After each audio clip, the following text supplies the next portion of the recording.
Hello everyone. അപ്പോൾ നമുക്ക് പതുക്കെ സ്റ്റാർട്ട് ചെയ്യാം. First of all good evening. Hello hi Hariprasad, welcome. Okay, good evening every one.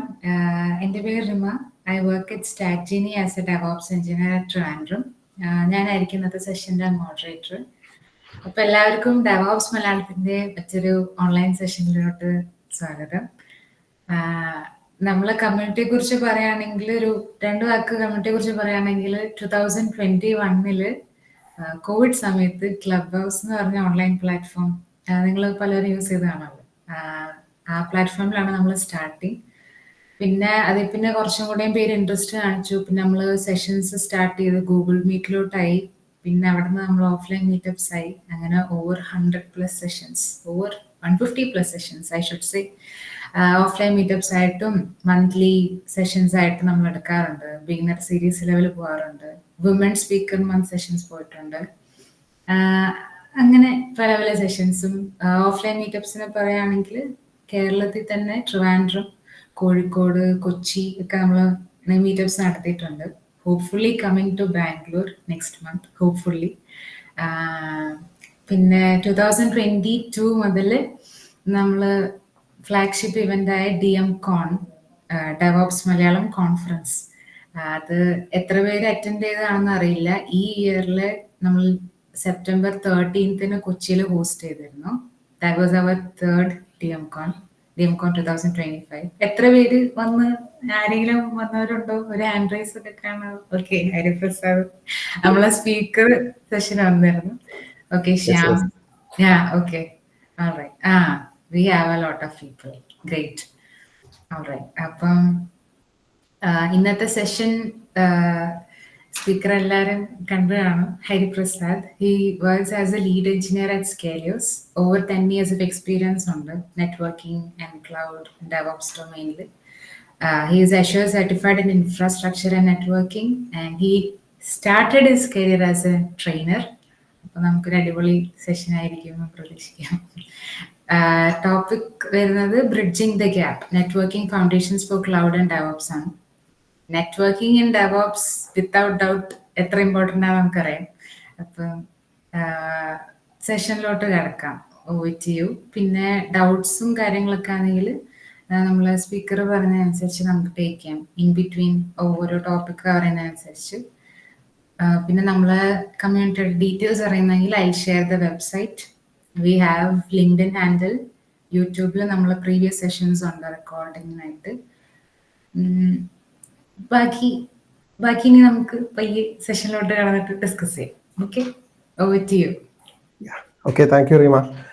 So എന്താ പറയാ, ഇതൊരു വളരെ എക്സൈറ്റിംഗ് ആയിട്ടുള്ളൊരു ഓഫറായിരുന്നു ജിജോ ആക്ച്വലി പറഞ്ഞത് ഈ ഒരു സെഷനെ പറ്റിയിട്ട്.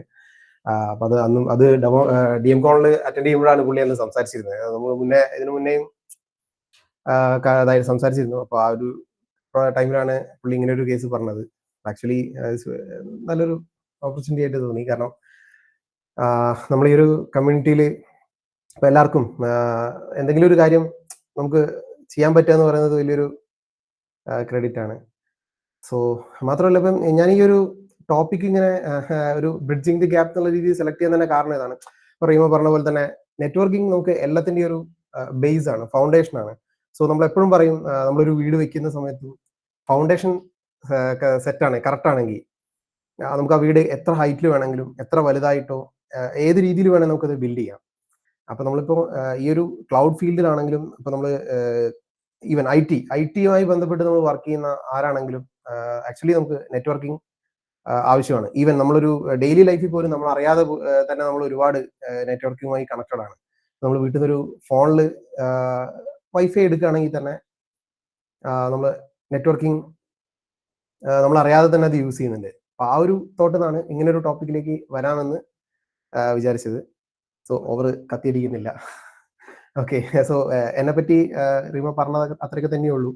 അതിൽ കൂടുതൽ പറയാന്ന് പറഞ്ഞാൽ കുറച്ചുകൂടെ ഒരു എന്താ പറയാ, ക്ലൗഡ് ക്ലൗഡ് അത്രയും ഇഷ്ടപ്പെടുന്ന ഒരാളാണ്. പിന്നെ ഒരു എക്സ് PC ഗെയിമറാണ്. ഇപ്പോൾ കളിക്കാറില്ല, നിർത്തി. പക്ഷെ ഗെയിമിംഗ് ടോപ്പിക്കുകളൊക്കെ സംസാരിക്കാൻ ഇഷ്ടമുള്ള ആളാണ്.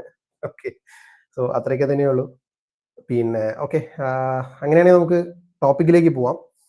അപ്പൊ ഈ ടോപ്പിക്കിന് ഇടയിൽ 1-2 സ്ഥലങ്ങളിൽ ഞാൻ ക്വസ്റ്റ്യൻസ് സ്ലൈഡ് തന്നെ ആഡ് ചെയ്തിട്ടുണ്ട്. അപ്പൊ ആ ഒരു സമയത്ത് നമുക്ക് എന്ത് ചെയ്യാന്ന് പറഞ്ഞാൽ എന്തെങ്കിലും ഡൗട്ട് ഉണ്ടെങ്കിൽ നിങ്ങൾക്ക് ചോദിക്കാം. പിന്നെ നിങ്ങൾ ചോദിക്കുന്ന എല്ലാ സംശയത്തിനും അപ്പൊ തന്നെ മറുപടി തരാൻ പറ്റുമെന്ന് എനിക്ക് ഉറപ്പൊന്നുമില്ല. എങ്കിലും മാക്സിമം എന്റെ നോളജിൽ ഞാനത് കവർ ചെയ്യാൻ ശ്രമിക്കും. എന്തെങ്കിലും എനിക്ക് അറിയാത്ത കാര്യങ്ങളുണ്ടെങ്കിൽ ഡെഫിനറ്റ്ലി ഞാനത് ക്ലിയർ ചെയ്ത് തരുന്നതായിരിക്കും. ഓക്കെ, നമുക്കത് ചെക്ക് ചെയ്തിട്ട് നോക്കാം. കാരണം ഞാൻ പറഞ്ഞല്ലോ, ഇപ്പം ഇതൊരു ക്ലാസ് എന്ന രീതിയിലൊന്നും നമുക്ക് പറയാൻ പറ്റില്ല. ഇപ്പൊ എനിക്ക് അറിയാവുന്ന നോളജസ് ഞാനിവിടെ ഷെയർ ചെയ്യുന്നു. നമുക്കത് ഡിസ്കസ് ചെയ്ത് മുന്നോട്ട് പോകാമെന്ന് വിചാരിക്കുന്നു. ഓക്കെ, സോ ഞാൻ സ്ക്രീൻ ഷെയർ ചെയ്യാം.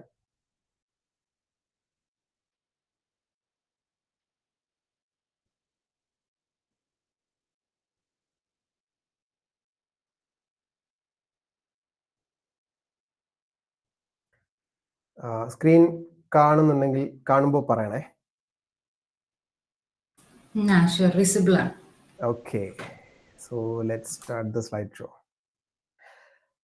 അപ്പൊ നേരത്തെ നമ്മൾ പറഞ്ഞ പോലെ തന്നെ ബ്രിഡ്ജിങ് ദി ഗ്യാപ്പ്, നെറ്റ്വർക്കിംഗ്. അപ്പോൾ എല്ലാ ഫീൽഡിലും ഇപ്പൊ നമ്മൾ അറിഞ്ഞോ അറിയാതെയൊക്കെ നമ്മളിത് യൂസ് ചെയ്യുന്നുണ്ട് നമ്മൾ പറഞ്ഞു. അപ്പൊ ഈ ഡെവോപ്സിലാണെങ്കിലും ഒക്കെ നമുക്ക് ട്രബിൾ ഷൂട്ട് ചെയ്യുന്ന സമയത്താണ് ഈ മോസ്റ്റ്ലി നമുക്ക് ഈ നോളജ് ശരിക്കും നമ്മൾ ഇപ്പൊ പഠിക്കുന്നതും നമ്മളെ എക്സ്പീരിയൻസും തമ്മിൽ ഒരുപാട് ഡിഫറൻസ് ഉണ്ട്. ഇപ്പൊ നമുക്ക് പഠിച്ചു വെച്ച ഒരുപാട് കാര്യങ്ങൾ എല്ലാ സമയത്തും നമുക്കത് ഒരു നമ്മളൊരു ബുദ്ധിമുട്ട് ഫീൽ ചെയ്യുന്ന സമയത്ത് നമുക്ക് എപ്പോഴും അത് എന്താ പറയാ ഒരു നമ്മുടെ മൈൻഡിലേക്ക് എത്തിപ്പെടണമെന്നില്ല. അപ്പൊ പക്ഷേ നമ്മൾ ആ കാര്യങ്ങളൊക്കെ അറിഞ്ഞു വെച്ച് പിന്നെ അതുമായി കുറെ കൂടെ ഫെമിലിയറൈസ് ആവുന്ന സമയത്ത്, ഇപ്പം നമ്മൾ ട്രബിൾ ഷൂട്ടിങ്ങിന്റെ സമയത്ത് എന്തെങ്കിലും ഒരു കാര്യത്തിൽ ബുദ്ധിമുട്ടി നിൽക്കുന്ന സമയത്ത് നമുക്കത് കൃത്യമായി നമ്മളെ മൈൻഡിലേക്ക് ഓടി എത്തണം എന്നുണ്ടെങ്കിൽ ഈ ഏതൊരു കാര്യത്തിന്റെയും ബേസ് നമ്മൾ ആദ്യമേ ക്ലിയർ ചെയ്ത് വെക്കണം. ഓക്കെ, അപ്പം IT ഫീൽഡിൽ ഇപ്പൊ ക്ലൗഡ് ആണെങ്കിലും ശരി, ഡെവോപ്സ് ആണെങ്കിലും ശരി, ഇനിയിപ്പോ ഈവൻ ഡെവലപ്മെന്റോ മറ്റേത് ഫീൽഡാണെങ്കിലും ഹാർഡ്വെയർ നെറ്റ്വർക്കിംഗ് വളരെ ഇമ്പോർട്ടന്റ് ആണ്. ഹാർഡ്വെയർ ഇപ്പൊ നമ്മളൊരു ഹാർഡ്വെയർ കോഴ്സസ് ആയിട്ട് നമ്മൾ ചെയ്യുന്നില്ലെങ്കിൽ കൂടെ ഹാർഡ്വെയറും ഇതിൽ വളരെ കണക്റ്റഡ് ആണ്. കാരണം എന്താണോ നമ്മൾ പണ്ട് ഹാർഡ്വെയറിൽ യൂസ് ചെയ്തുകൊണ്ടിരുന്നത് ആ കാര്യങ്ങളാണ് ഇപ്പൊ നമ്മൾ ക്ലൗഡിൽ വിർച്വൽ ആയിട്ട് യൂസ് ചെയ്തുകൊണ്ടിരിക്കുന്നത്.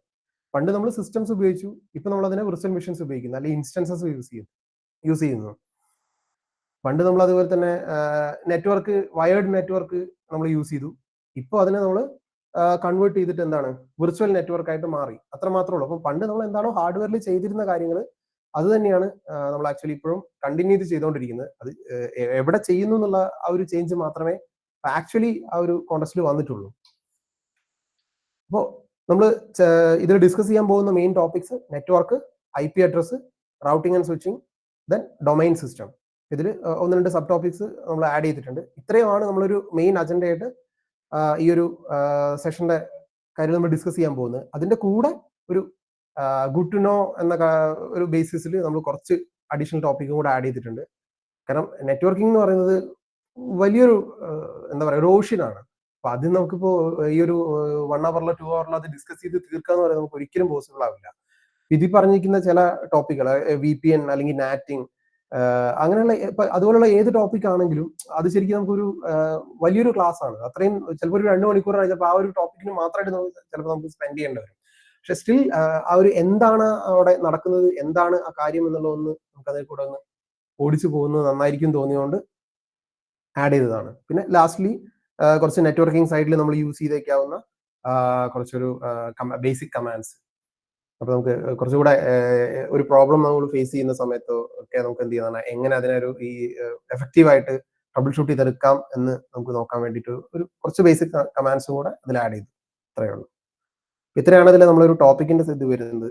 നേരത്തെ പറഞ്ഞ പോലെ നമുക്ക് സംശയങ്ങളൊക്കെ എന്ത് ചെയ്യുന്ന ഇൻ ബിറ്റ്വീൻ ക്ലിയർ ചെയ്യാം. പിന്നെ ഈ ഒരു ടോപ്പിക് പ്രിപ്പയർ ചെയ്തിരിക്കുന്നത് ആക്ച്വലി ഇപ്പൊ നമ്മൾ നെറ്റ്വർക്കിംഗ് ഒന്നും അറിയാത്ത ഒരാളെ ഫോക്കസ് ചെയ്തുകൊണ്ടാണ്.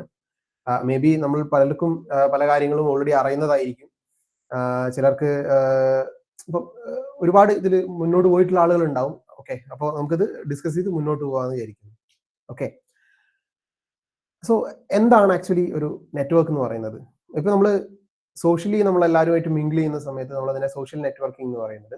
അപ്പോൾ അവിടെ ആക്ച്വലി നടക്കുന്നത് എന്താണ്? നമ്മളെ കമ്മ്യൂണിക്കേഷൻ ആണ് ആക്ച്വലി നടക്കുന്നത്. ഇതേ ഒരു പർപ്പസിന് വേണ്ടിയിട്ട് തന്നെയാണ് നമ്മൾ കമ്പ്യൂട്ടർ നെറ്റ്വർക്ക്സും യൂസ് ചെയ്യുന്നത്. ഇപ്പൊ നമുക്ക് ഓരോ സിസ്റ്റംസ് ഉണ്ടാവും. നമ്മൾ ഇപ്പൊ ലാപ്ടോപ്പ് ആയിക്കോട്ടെ, അല്ലെങ്കിൽ ഡെസ്ക്ടോപ്പ് ആയിക്കോട്ടെ, സെർവേഴ്സ് ആയിക്കോട്ടെ, എന്താണെങ്കിലും നമുക്ക് ഇവ തമ്മിലുള്ള കമ്മ്യൂണിക്കേഷൻ പോസിബിൾ ആക്കാനാണ് നെറ്റ്വർക്ക്സ് യൂസ് ചെയ്യുന്നത്. ഈ നെറ്റ്വർക്ക് എന്ന് പറയുന്നത് എന്താണ് ആക്ച്വലി? അപ്പോൾ പണ്ട് നമുക്കതൊരു ഫിസിക്കൽ ഐറ്റം ആയിരുന്നു, ക്വാണ്ടിറ്റി ആയിരുന്നത്. കുറെ കേബിളുകൾ ഉണ്ടാവും, പിന്നെ networking devices, switch, router, modem, അങ്ങനെയുള്ള തുടങ്ങിയിട്ടുള്ള കുറെ ഹാർഡ്വെയർ ഡിവൈസസ് ഉണ്ടാവുമായിരുന്നു. പിന്നെ നമ്മളെ സിസ്റ്റത്തിലൊക്കെ NIC പോർട്ട് എന്നൊരു പോർട്ട് ഉണ്ടാവും, ഒരു ക്ലിപ്പൊക്കെ കണക്ട് ചെയ്യാൻ പറ്റുന്നത്. ലൈക്ക് ഈ ഒരു പിന്നൊക്കെ ഇങ്ങനെ ഒരു പിൻ ഉണ്ടാവും, ഈ ഒരു പിന്നും പിന്നെ വേറൊരു അത് കണക്ട് ചെയ്യാൻ പറ്റുന്ന ഒരു സോക്കറ്റ് ഒക്കെ ആയിട്ടുള്ള ഒരു ഓപ്ഷൻ നമുക്ക് ഉണ്ടായിരുന്നു. ഇത് വെച്ചിട്ടാണ് ആക്ച്വലി നമ്മൾ എന്ത് ചെയ്തിരുന്നത്, ആ നെറ്റ്വർക്ക് നമ്മൾ ബിൽഡ് ചെയ്തിരുന്നത്. ഓക്കെ, അപ്പം അതിന്റെ ഒരു മെയിൻ ഇപ്പൊ ഹിസ്റ്ററി കാര്യങ്ങളൊക്കെ പറയുകയാണെങ്കിൽ ഇത് ആർപ്പാനെറ്റ് സ്റ്റാർട്ട് ചെയ്തു എന്നൊക്കെയാണ് പറയുന്നത്. സ്റ്റിൽ ഞാൻ പറയുന്നത്, അപ്പൊ നമുക്ക് കണ്ടന്റ് കുറച്ചുകൂടെ ഇപ്പോൾ ഉള്ള കാര്യങ്ങൾ നമുക്ക് അതിന്റെ യൂസ് കേസസും ഡിസ്കസ് ചെയ്യുന്നതായിരിക്കും കുറച്ചുകൂടെ നല്ലതെന്ന് തോന്നുന്നു. ബാക്കി കുറെ കാര്യങ്ങൾ നിങ്ങൾക്ക് ഈ സ്ലൈഡിൽ നിന്ന് സ്ക്രീനിൽ വായിക്കാൻ പറ്റുന്ന കുറെ കാര്യങ്ങൾ അങ്ങനെ ആഡ് ചെയ്ത് വെച്ചിട്ടുണ്ട്. ഓക്കെ, അപ്പോൾ ഇപ്പൊ നമ്മൾ പറഞ്ഞ പോലെ നെറ്റ്വർക്കിന്റെ ഒരു മെയിൻ ഫോക്കസ് എന്ന് പറയുന്നത് ഈസി കമ്മ്യൂണിക്കേഷൻ ആണ്. ഇപ്പൊ രണ്ട് സിസ്റ്റംസ് തമ്മിൽ ഡാറ്റ ഷെയർ ചെയ്യുക, കണ്ടന്റ് ഷെയർ ചെയ്യുക, അല്ലെങ്കിൽ എന്തെങ്കിലും ഒരു പർപ്പസിന് വേണ്ടി നമ്മൾ ഫിസിക്കലി ബിൽഡ് ചെയ്ത് വെക്കുന്നതാണ് നെറ്റ്വർക്ക് എന്ന് പറയുന്നത്. ഇന്നത്തെ കോണ്ടസ്റ്റിൽ നമുക്ക് ഫിസിക്കലി മുഴുവനായിട്ട് പറയാൻ പറ്റില്ല, കാരണം നമ്മൾ വിർച്വലി യൂസ് ചെയ്യുന്നുണ്ട്. പിന്നെ സെൻട്രലൈസ്ഡ് മാനേജ്മെന്റ്. ഇപ്പൊ നമുക്ക് നിങ്ങളെ സിസ്റ്റംസിലൊക്കെ ഇപ്പൊ ചില കമ്പനികളിലൊക്കെ നിങ്ങൾക്ക് അറിയാൻ പറ്റുന്നുണ്ടാവും, നമുക്ക് ആ കമ്പനിയിലുള്ള ഏത് മെഷീനിൽ വേണമെങ്കിലും നമുക്ക് എന്ത് ചെയ്യാം, നമ്മളുടെ യൂസർ നെയിം പാസ്വേഡ് വെച്ച് ലോഗിൻ ചെയ്യാൻ പറ്റും. ഇത് നമുക്ക് ആക്ച്വലി പോസിബിൾ ആവുന്നത് നെറ്റ്വർക്കിന്റെ ഹെൽപ്പോട് കൂടിയിട്ടാണ്. ഇതിന് സെൻട്രലൈസ്ഡ് മാനേജ്മെന്റ് എന്ന് പറയും. അതായത് നമുക്ക് എല്ലാ യൂസറിനാണെങ്കിലും എന്ത് പർപ്പസിനാണെങ്കിലും ഒരു സിംഗിൾ യൂസറും password, user name and password മാത്രമേ ഉണ്ടാവുള്ളൂ. ഇത് വെച്ച് നമുക്ക് ഏത് മെഷീനിൽ വേണമെങ്കിലും എവിടെ വേണമെങ്കിലും നമ്മളെ ആ നെറ്റ്വർക്കിനകത്ത് ഹോസ്റ്റ് ചെയ്തിരിക്കുന്ന ഏത് സർവീസിൽ വേണമെങ്കിലും നമുക്ക് ലോഗിൻ ചെയ്യാൻ പറ്റും. ഇതൊക്കെ ഒരു സെൻട്രലൈസ്ഡ് മാനേജ്മെന്റിന്റെ ഭാഗമായിട്ട് നടക്കുന്നതാണ്. ഇതും പോസിബിൾ ആവുന്നത് നെറ്റ്വർക്ക് വഴിയാണ്. പിന്നെ file and information and data sharing. ഇപ്പൊ നമുക്ക് ഇന്റർനെറ്റ് ഷെയർ ചെയ്യുന്നുണ്ട് നമ്മൾ, അതുപോലെ തന്നെ ഫയൽസ് ഷെയർ ചെയ്യുന്നുണ്ട്, ഇപ്പൊ എന്തെങ്കിലും മെസ്സേജസ് കാര്യങ്ങളൊക്കെ നമ്മൾ ഷെയർ ചെയ്യാറുണ്ട്. ഇതൊക്കെ നമുക്ക് നടക്കുന്നത് നെറ്റ്വർക്കിന്റെ ഹെൽപ്പോട് കൂടിയിട്ടാണ്. പിന്നെ റിസോഴ്സ് ഷെയറിംഗ്. ഇപ്പൊ നമുക്ക് വേണമെങ്കിൽ എന്ത് ചെയ്താൽ നമുക്ക് ഹാർഡ് ഡിസ്ക്, ഇപ്പൊ സ്റ്റോറേജ് നമുക്ക് എന്ത് ചെയ്യാൻ പറ്റും, ഷെയർ ചെയ്യാൻ പറ്റും. ഇപ്പൊ ഈവൻ നമ്മൾ ഫോണിനടക്കം യൂസ് ചെയ്യുന്നുണ്ട്, ഗൂഗിൾ ഡ്രൈവ്, വൺ ഡ്രൈവ് തുടങ്ങിയിട്ടുള്ള പല സ്റ്റോറേജ് ഡിവൈസസ് ഒക്കെ നമ്മൾ ചെയ്യുന്നത്. ഇതൊക്കെ നെറ്റ്വർക്കിന്റെ ഒരു ഭാഗമായിട്ട് നടക്കുന്നതാണ്. ഇതിലും അഡ്വാൻസ്ഡ് ആയിട്ടുള്ള കാര്യങ്ങളും നെറ്റ്വർക്കിംഗിൽ സ്റ്റോറേജ് ഷെയറിംഗ് വഴി നെറ്റ്വർക്കിംഗ് വഴി സ്റ്റോറേജ് ഷെയറിംഗ് നമുക്ക് ചെയ്യാൻ പറ്റുന്നുണ്ട്. പിന്നെ അതുപോലെ മറ്റെല്ലാവരുമായിട്ടുള്ള കൊളാബറേഷൻ, മറ്റ് ഡെവലപ്പേഴ്സ് ആണെങ്കിൽ ആയിക്കോട്ടെ, അല്ലെങ്കിൽ മറ്റ് കണ്ടന്റ് ക്രിയേറ്റേഴ്സോ ഇവരൊക്കെ ആയിട്ടുള്ള ഒരു കൊളാബറേഷനും എന്താണ് നമുക്ക് നെറ്റ്വർക്കിംഗ് വഴി തന്നെയാണ് പോസിബിൾ ആവുന്നത്. പിന്നെ ഈ ഒരു സെഷൻ എന്ന് പറയുന്നത്, ഈ ഒരു സ്ലൈഡ് നമുക്ക് എല്ലാവർക്കും പരിചയമുള്ള ഒരു സെക്ഷൻ തന്നെയാണ്, ലാൻ മാൻ വാൻ. ഏത് നമ്മൾ നെറ്റ്വർക്കിംഗുമായിട്ട് ജസ്റ്റ് കേട്ടിട്ടുണ്ടെങ്കിൽ പോലും അവിടെ നമുക്ക് ആദ്യം കടന്നു വരുന്ന ഒരു പേരുകളാണ് ലാൻ, വാൻ, മാൻ. സോറി, ലാൻ, മാൻ, വാൻ. ഓക്കെ, പിന്നെ അതിലൊരു കാര്യം ഞാൻ പറഞ്ഞോട്ടെ. ഞാൻ പറഞ്ഞു പോകുന്നത് സ്പീഡ് കൂടുന്നുണ്ടെങ്കിൽ ഒന്ന് ഇടയ്ക്ക് ആരെങ്കിലും ഒന്ന് പറയണം. കാരണം ഞാൻ ഇങ്ങനെ ആ ഒരു ഫ്ലോയിലങ്ങ് സംസാരിച്ച് പോയി പോകും. ആർക്കെങ്കിലും സ്പീഡ് കൂടുതലാണെന്ന് തോന്നുന്നുണ്ടെങ്കിൽ ഒന്ന് പറഞ്ഞാൽ മതി. ഓക്കെ, സോ അപ്പൊ ഇതിനിടയിൽ ഞാൻ രണ്ട് ടേമും കൂടെ ആഡ് ചെയ്തിട്ടുണ്ട്, ഒരു പാനും ഒരു കാനും. അപ്പൊ ഇത് വലിയ ഇതൊന്നുമില്ല. പാൻ എന്ന് പറയുമ്പോൾ വളരെ സ്മോളസ്റ്റ് ആയിട്ടുള്ള ഒരു നെറ്റ്വർക്ക്. ഇപ്പൊ നമ്മൾ ബ്ലൂടൂത്ത് ഉപയോഗിച്ചിട്ട്, അല്ലെങ്കിൽ പണ്ട് ഇൻഫ്രാറെഡ് ഉപയോഗിച്ചിട്ട്, ഇപ്പൊ വൈഫൈ ഉപയോഗിച്ചിട്ടൊക്കെ നമ്മൾ എന്ത് ചെയ്യാറുണ്ട്, ഫോണിന്റെ വൈഫൈ ഉപയോഗിച്ചിട്ടൊക്കെ നമ്മൾ ഡാറ്റ ക്വിക്ക് ഷെയർ ഒക്കെ നമ്മൾ എല്ലാവരും യൂസ് ചെയ്യുന്നതാണ്. അപ്പൊ ഇങ്ങനെ ക്രിയേറ്റ് ചെയ്യുന്ന ചെറിയ നെറ്റ്വർക്കിനെയാണ് നമ്മൾ പാൻ എന്ന് പറയുക, പേഴ്സണൽ ഏരിയ നെറ്റ്വർക്ക്.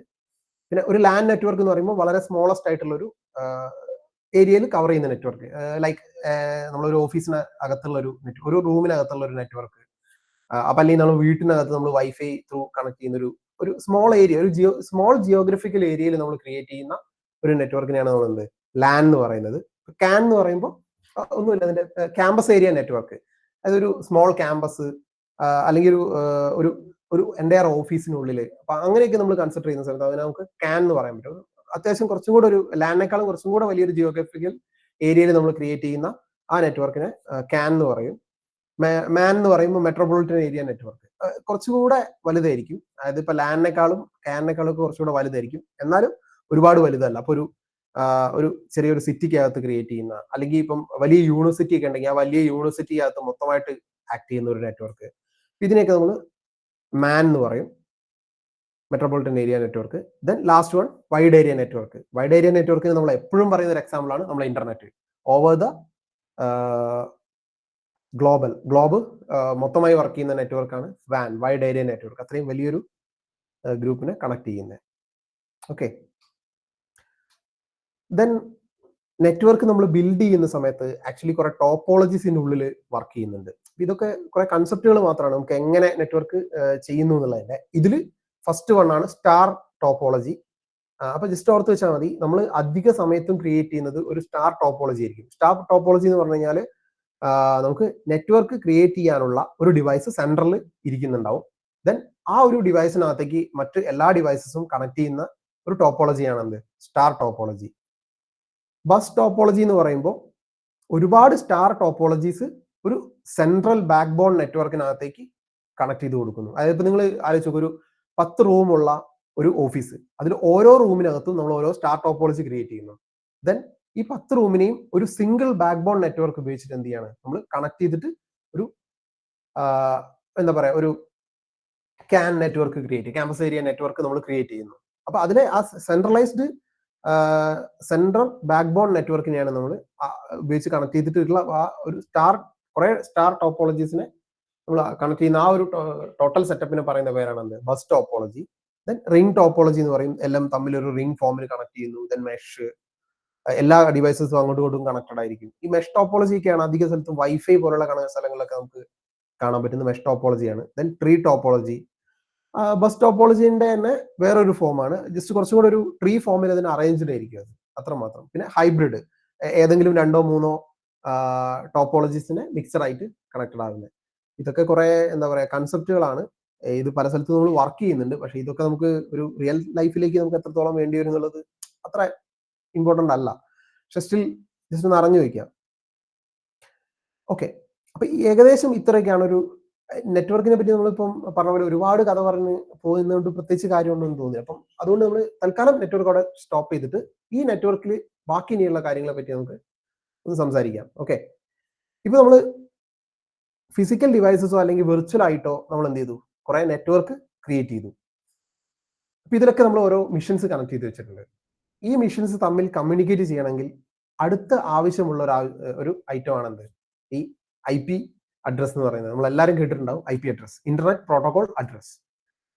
ഇപ്പൊ നിങ്ങൾ ഇത്ര ആലോചിച്ചാൽ മതി. ഇപ്പൊ നമ്മൾ സോഷ്യൽ നെറ്റ്വർക്ക് ചെയ്യുന്ന സമയത്ത് നമ്മളെ സംസാരമായിക്കോട്ടെ, നമ്മളെ നെറ്റ്വർക്ക് നമ്മൾ അങ്ങോട്ടോട് സംസാരിക്കുന്നത് ഒരു ആ മീഡിയം എയർ ആയിക്കോട്ടെ അല്ലെങ്കിൽ നെറ്റ്വർക്ക്. ഇവിടെ 2 വ്യക്തികൾ സംസാരിക്കുമ്പോൾ അവർക്ക് 2 പേർക്കും ഓരോ പേരുണ്ടാവും. നമ്മൾ ആ പേര് വിളിച്ചിട്ടായിരിക്കും മേ ബി സംസാരിക്കുന്നത്. ഇപ്പൊ ലൈക്ക് ഇപ്പൊ ഞാൻ റീമ എന്ന് വിളിച്ചിട്ടായിരിക്കും ഞാൻ സംസാരിക്കുന്നുണ്ടാവുക. അപ്പൊ നമുക്ക് പേരുകൾ വിളിച്ചിട്ടാണ് നമ്മൾ എന്ത് ചെയ്യുന്നത്, അങ്ങോട്ടും ഇങ്ങോട്ടും ഐഡന്റിഫൈ ചെയ്യുന്നത്. അതേപോലെ തന്നെ സിസ്റ്റത്തിനെ ഐഡന്റിഫൈ ചെയ്യാൻ വേണ്ടി ഉപയോഗിക്കുന്ന അഡ്രസ് ആണെന്ത്? IP address. ഓരോ മിഷനും നമ്മൾ ഓരോ IP അഡ്രസ് കൊടുത്തിട്ടുണ്ടാവും. ഒരു നെറ്റ്വർക്കിനകത്ത് ആ മിഷന് കിട്ടിയിരിക്കുന്ന IP എപ്പോഴും യൂണീക്ക് ആയിരിക്കും. എല്ലാ IP അഡ്രസ്സും യൂണീക്ക് ആണെന്ന് ഞാൻ പറയുന്നില്ല.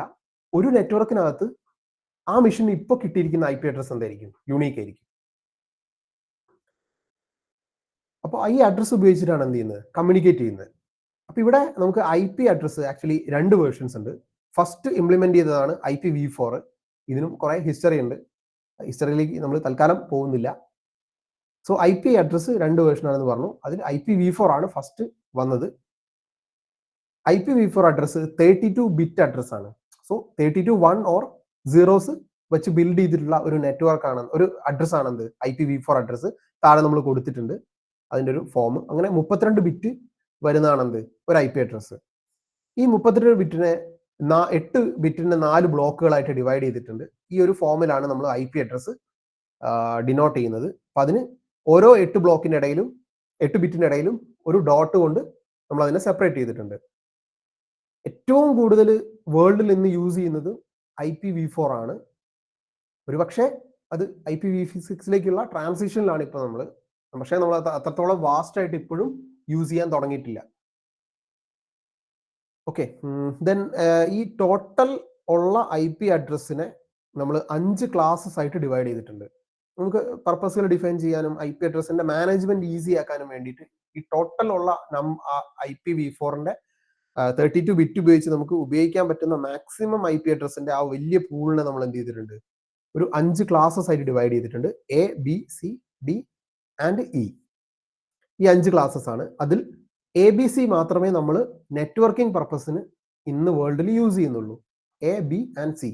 ഡിയും ഇയും ഡി മൾട്ടികാസ്റ്റ് അഡ്രസ്സിങ്ങിന് വേണ്ടിയിട്ട് റിസർവ്ഡ് ആണ്. ഈ റിസർച്ച് ആൻഡ് എക്സ്പെരിമെന്റ്സിന് വേണ്ടിയിട്ട് റിസർവ്ഡ് ആണ്. ഈ രണ്ട് റേഞ്ചിലുള്ളത് നമ്മൾ യൂസ് ചെയ്യാറില്ല. പിന്നെ അതിൽ ഒരു ഏറ്റവും വലിയ പ്രോബ്ലം എന്ന് പറയുന്നത് എന്താണ്, IPv4 നിയർലി എക്സോസ്റ്റഡ് ആയി. കാരണം വേൾഡിൽ അത്രയും അധികം ആളുകൾ എന്ത് ചെയ്യുന്നുണ്ട്, ഇന്ന് ഇന്റർനെറ്റ് വഴിയാണെങ്കിൽ പോലും കണക്ട് ചെയ്യുന്നുണ്ട്. അത്രയും നമ്പർ ഓഫ് ഡിവൈസസ് ഇന്ന് വന്നിട്ടുണ്ട്. ഇപ്പൊ നമ്മൾ ഓരോരുത്തരുടെ കയ്യിലാണെങ്കിൽ പോലും ചിലർക്ക് 2 or 3 ഫോണുകൾ വരെ ഉപയോഗിക്കുന്ന ആളുകളുണ്ട്. നിങ്ങളൊന്ന് ആലോചിക്കുക, ഈ ഓരോ ഫോണിനും ഓരോ IP അഡ്രസ് വേണ്ടേ? ജസ്റ്റ് ഒരു എക്സാമ്പിൾ പറഞ്ഞെന്നുള്ളൂ. സ്റ്റിൽ അത്രയും നമ്പർ ഓഫ് ഡിവൈസസ് നമ്മൾ യൂസ് ചെയ്യുന്നുണ്ട്. അത്രയും ഡിവൈസസിനെ ബാലൻസ് ചെയ്യാൻ മാത്രമുള്ള IP അഡ്രസ് V4 ഇല്ല. വേൾഡിന്റെ പോപ്പുലേഷൻ വെച്ച് നോക്കുമ്പോൾ നമ്മൾ ഇന്ത്യക്കാർ തന്നെയാണ് അത്യാവശ്യം നല്ലത്. പിന്നെ അതിനേക്കാളും കുറച്ച് കൂടുതലായിട്ട് ചൈനക്കാരും ഉണ്ട്. അപ്പൊ തന്നെ ഏകദേശം ഓൾമോസ്റ്റ് ഇത് തീരാൻ മാത്രമുള്ളത് അവിടെ തന്നെ ആയി. പിന്നെ ബാക്കിയുള്ളവർക്കും വേണ്ട IP. അങ്ങനെ ഒരു പ്രശ്നം വന്നപ്പോഴാണ് എന്ത് ചെയ്ത് IPv6 ഇൻട്രൊഡ്യൂസ് ചെയ്തത്. V6 ഇതിന്റെ V4 തീരാനായി എന്നുള്ളത് കൊണ്ട് ഇൻട്രൊഡ്യൂസ് ചെയ്തിട്ടുള്ള അഡ്രസ്സാണ്. ഇത് 128 ബിറ്റ് ആണ്. അപ്പൊ 128 ബിറ്റ് ഉണ്ട്. ഓരോ 16 ബിറ്റിനെയും ഒരു ബ്ലോക്ക് ആയിട്ട് ഡിവൈഡ് ചെയ്തു. അതിന് ഓരോ കോളൻ കൊണ്ട് സെപ്പറേറ്റ് ചെയ്തു. ഓക്കെ, ഇവിടെ നമ്മൾ IPv4 നമ്മൾ ഡെസിമലിലേക്ക് കൺവേർട്ട് ചെയ്താണ് യൂസ് ചെയ്യുന്നതെങ്കിൽ IPv6 നമ്മൾ ഹെക്സാ ഡെസിമലിലേക്ക് കൺവേർട്ട് ചെയ്തിട്ടാണ് യൂസ് ചെയ്യുന്നത്. അപ്പൊ നമ്മൾ ഇടയിൽ എല്ലാവരും ഡെവലപ്പേഴ്സോ അങ്ങനെ എന്തെങ്കിലുമൊക്കെ ആയിട്ട് സ്റ്റാർട്ട് ചെയ്ത ആളുകളായിരിക്കും. അപ്പൊ ഡെസിമൽ അല്ലെങ്കിൽ അറ്റ്ലീസ്റ്റ് നമ്മളത് കോളേജിലെങ്കിലും കേട്ടിട്ടുണ്ടാവും, ഹെക്സാ ഡെസിമൽ, ഡെസിമൽ. ഇത് നമ്മൾ എക്സ്പ്ലെയിൻ ചെയ്യേണ്ട ആവശ്യമില്ല എന്ന് തോന്നുന്നു. ഓക്കെ, സോ ആ ഒരു ഹെക്സാ ഡെസിമൽ നമ്പേഴ്സ് ഉപയോഗിച്ചിട്ടാണ് എന്ത് ചെയ്യുന്നത്, IPv6 ഡിനോട്ട് ചെയ്യുന്നത്. 16 ബിറ്റിന്റെ 16 ബ്ലോക്ക് തന്നെയാന്ന് തോന്നുന്നു വരുന്നത്. 8 ബ്ലോക്ക്, 16 ബിറ്റിന്റെ 8 ബ്ലോക്കുകളായിട്ടാണ് ഇതിനെ ഡിവൈഡ് ചെയ്തിട്ടുള്ളത്. ഓരോ ബ്ലോക്കുകളും ഒരു കോളൻ കൊണ്ട് സെപ്പറേറ്റഡ് ആണ്. ടോട്ടൽ 128 ബിറ്റ് ആണ് ഇതിന്റെ അഡ്രസ്സിന്റെ ലെങ്ത്. 32 ബിറ്റിനകത്ത് തന്നെ നമുക്ക് ലക്ഷക്കണക്കിന് IP ഉണ്ട്. അപ്പോൾ 128 ബിറ്റ് ഉണ്ടെങ്കിൽ നമുക്ക് ഇനിയൊരു IP അഡ്രസ്സിനെ നിയർ ഫ്യൂച്ചറിൽ തൽക്കാലത്തേക്ക് നമുക്ക് എന്തായാലും പേടിക്കേണ്ട, അത് തീർന്നു പോകുന്നുള്ളത്. അതിനാത്രം അത്രയും നമ്പർ ഓഫ് IPs അവിടെ ഉണ്ട്. മാത്രമല്ല സ്റ്റിൽ നമ്മൾ ഉപയോഗിച്ച് തുടങ്ങിയിട്ടില്ല. ഇപ്പം നമ്മൾ ജിയോ ഒക്കെ എടുക്കുകയാണെങ്കിൽ ജിയോയുടെ വാട്ട് ഈസ് മൈ IP അടിച്ച് നോക്കുകയാണെങ്കിൽ ചിലപ്പോൾ നമുക്ക് IPv6 അഡ്രസ്സ് കാണാൻ പറ്റും. പക്ഷെ സ്റ്റിൽ നമ്മൾ ഈ V4 തന്നെയാണ് ഇപ്പോഴും പോയിക്കൊണ്ടിരിക്കുന്നത്. ഓക്കെ, ഇവിടെ ഇനി നമുക്ക് ഡിസ്കസ് ചെയ്യാനുള്ള കാര്യങ്ങൾ എന്ന് പറയുന്നത് കുറച്ച് ഈ IP-യുമായി വളരെ കണക്റ്റഡ് ആയിട്ടുള്ള ഒരു കാര്യമാണ്. അപ്പൊ ഈ ഒരു ഫസ്റ്റ് ആദ്യത്തെ 2 ബ്ലോക്കിന് മുന്നേ നമുക്ക് ഈ ഒരു ക്ലാസ് റേഞ്ച് ഡിസ്കസ് ചെയ്തിട്ട് അങ്ങോട്ട് പോകുന്നതായിരിക്കും നല്ലതെന്ന് തോന്നുന്നു. സോ ക്ലാസ് നമ്മൾ നേരത്തെ പറഞ്ഞ പോലെ ABCDE എന്ന് പറഞ്ഞിട്ടുള്ള 5 ക്ലാസ്സസ് ആയിട്ട് ഡിവൈഡ് ചെയ്തിട്ടുണ്ട്. അപ്പോൾ ഇതിൽ ശ്രദ്ധിക്കേണ്ടത് ആദ്യത്തെ ഈ ഒരു ബ്ലോക്ക് ഉണ്ടല്ലോ, ഫസ്റ്റ് 8 ബിറ്റിനെ ബേസ് ചെയ്തിട്ടാണ് ഈ ഡിവിഷൻ നടന്നിരിക്കുന്നത്. ആദ്യത്തെ ബിറ്റിൽ എന്ത് വാല്യൂ വരുന്നു എന്നുള്ളതിനെ ബേസ് ചെയ്തിട്ടാണ് ഇത് ഏത് ക്ലാസ്സിലേക്ക് ഉള്ള IP ആണെന്നുള്ളത് തീരുമാനിച്ചിട്ടുള്ളത്. ഓക്കെ, സോ ആദ്യത്തെ ബിറ്റ് 1 മുതൽ 126 വരെ വരുവാണെങ്കിൽ ഇപ്പൊ ഇവിടെ നമുക്ക് 172 ആണ്. അപ്പൊ ഈ ഒരു ഫസ്റ്റ് ബ്ലോക്ക് ഇപ്പൊ 16 ആയിരുന്നെങ്കിൽ അത് ക്ലാസ് A ആണ്. ആ IP അഡ്രസ് ക്ലാസ് A ആണെന്ന് പറയാൻ പറ്റും. ഇപ്പൊ 1 to 126 വരുന്നത് ക്ലാസ് A ആണ്.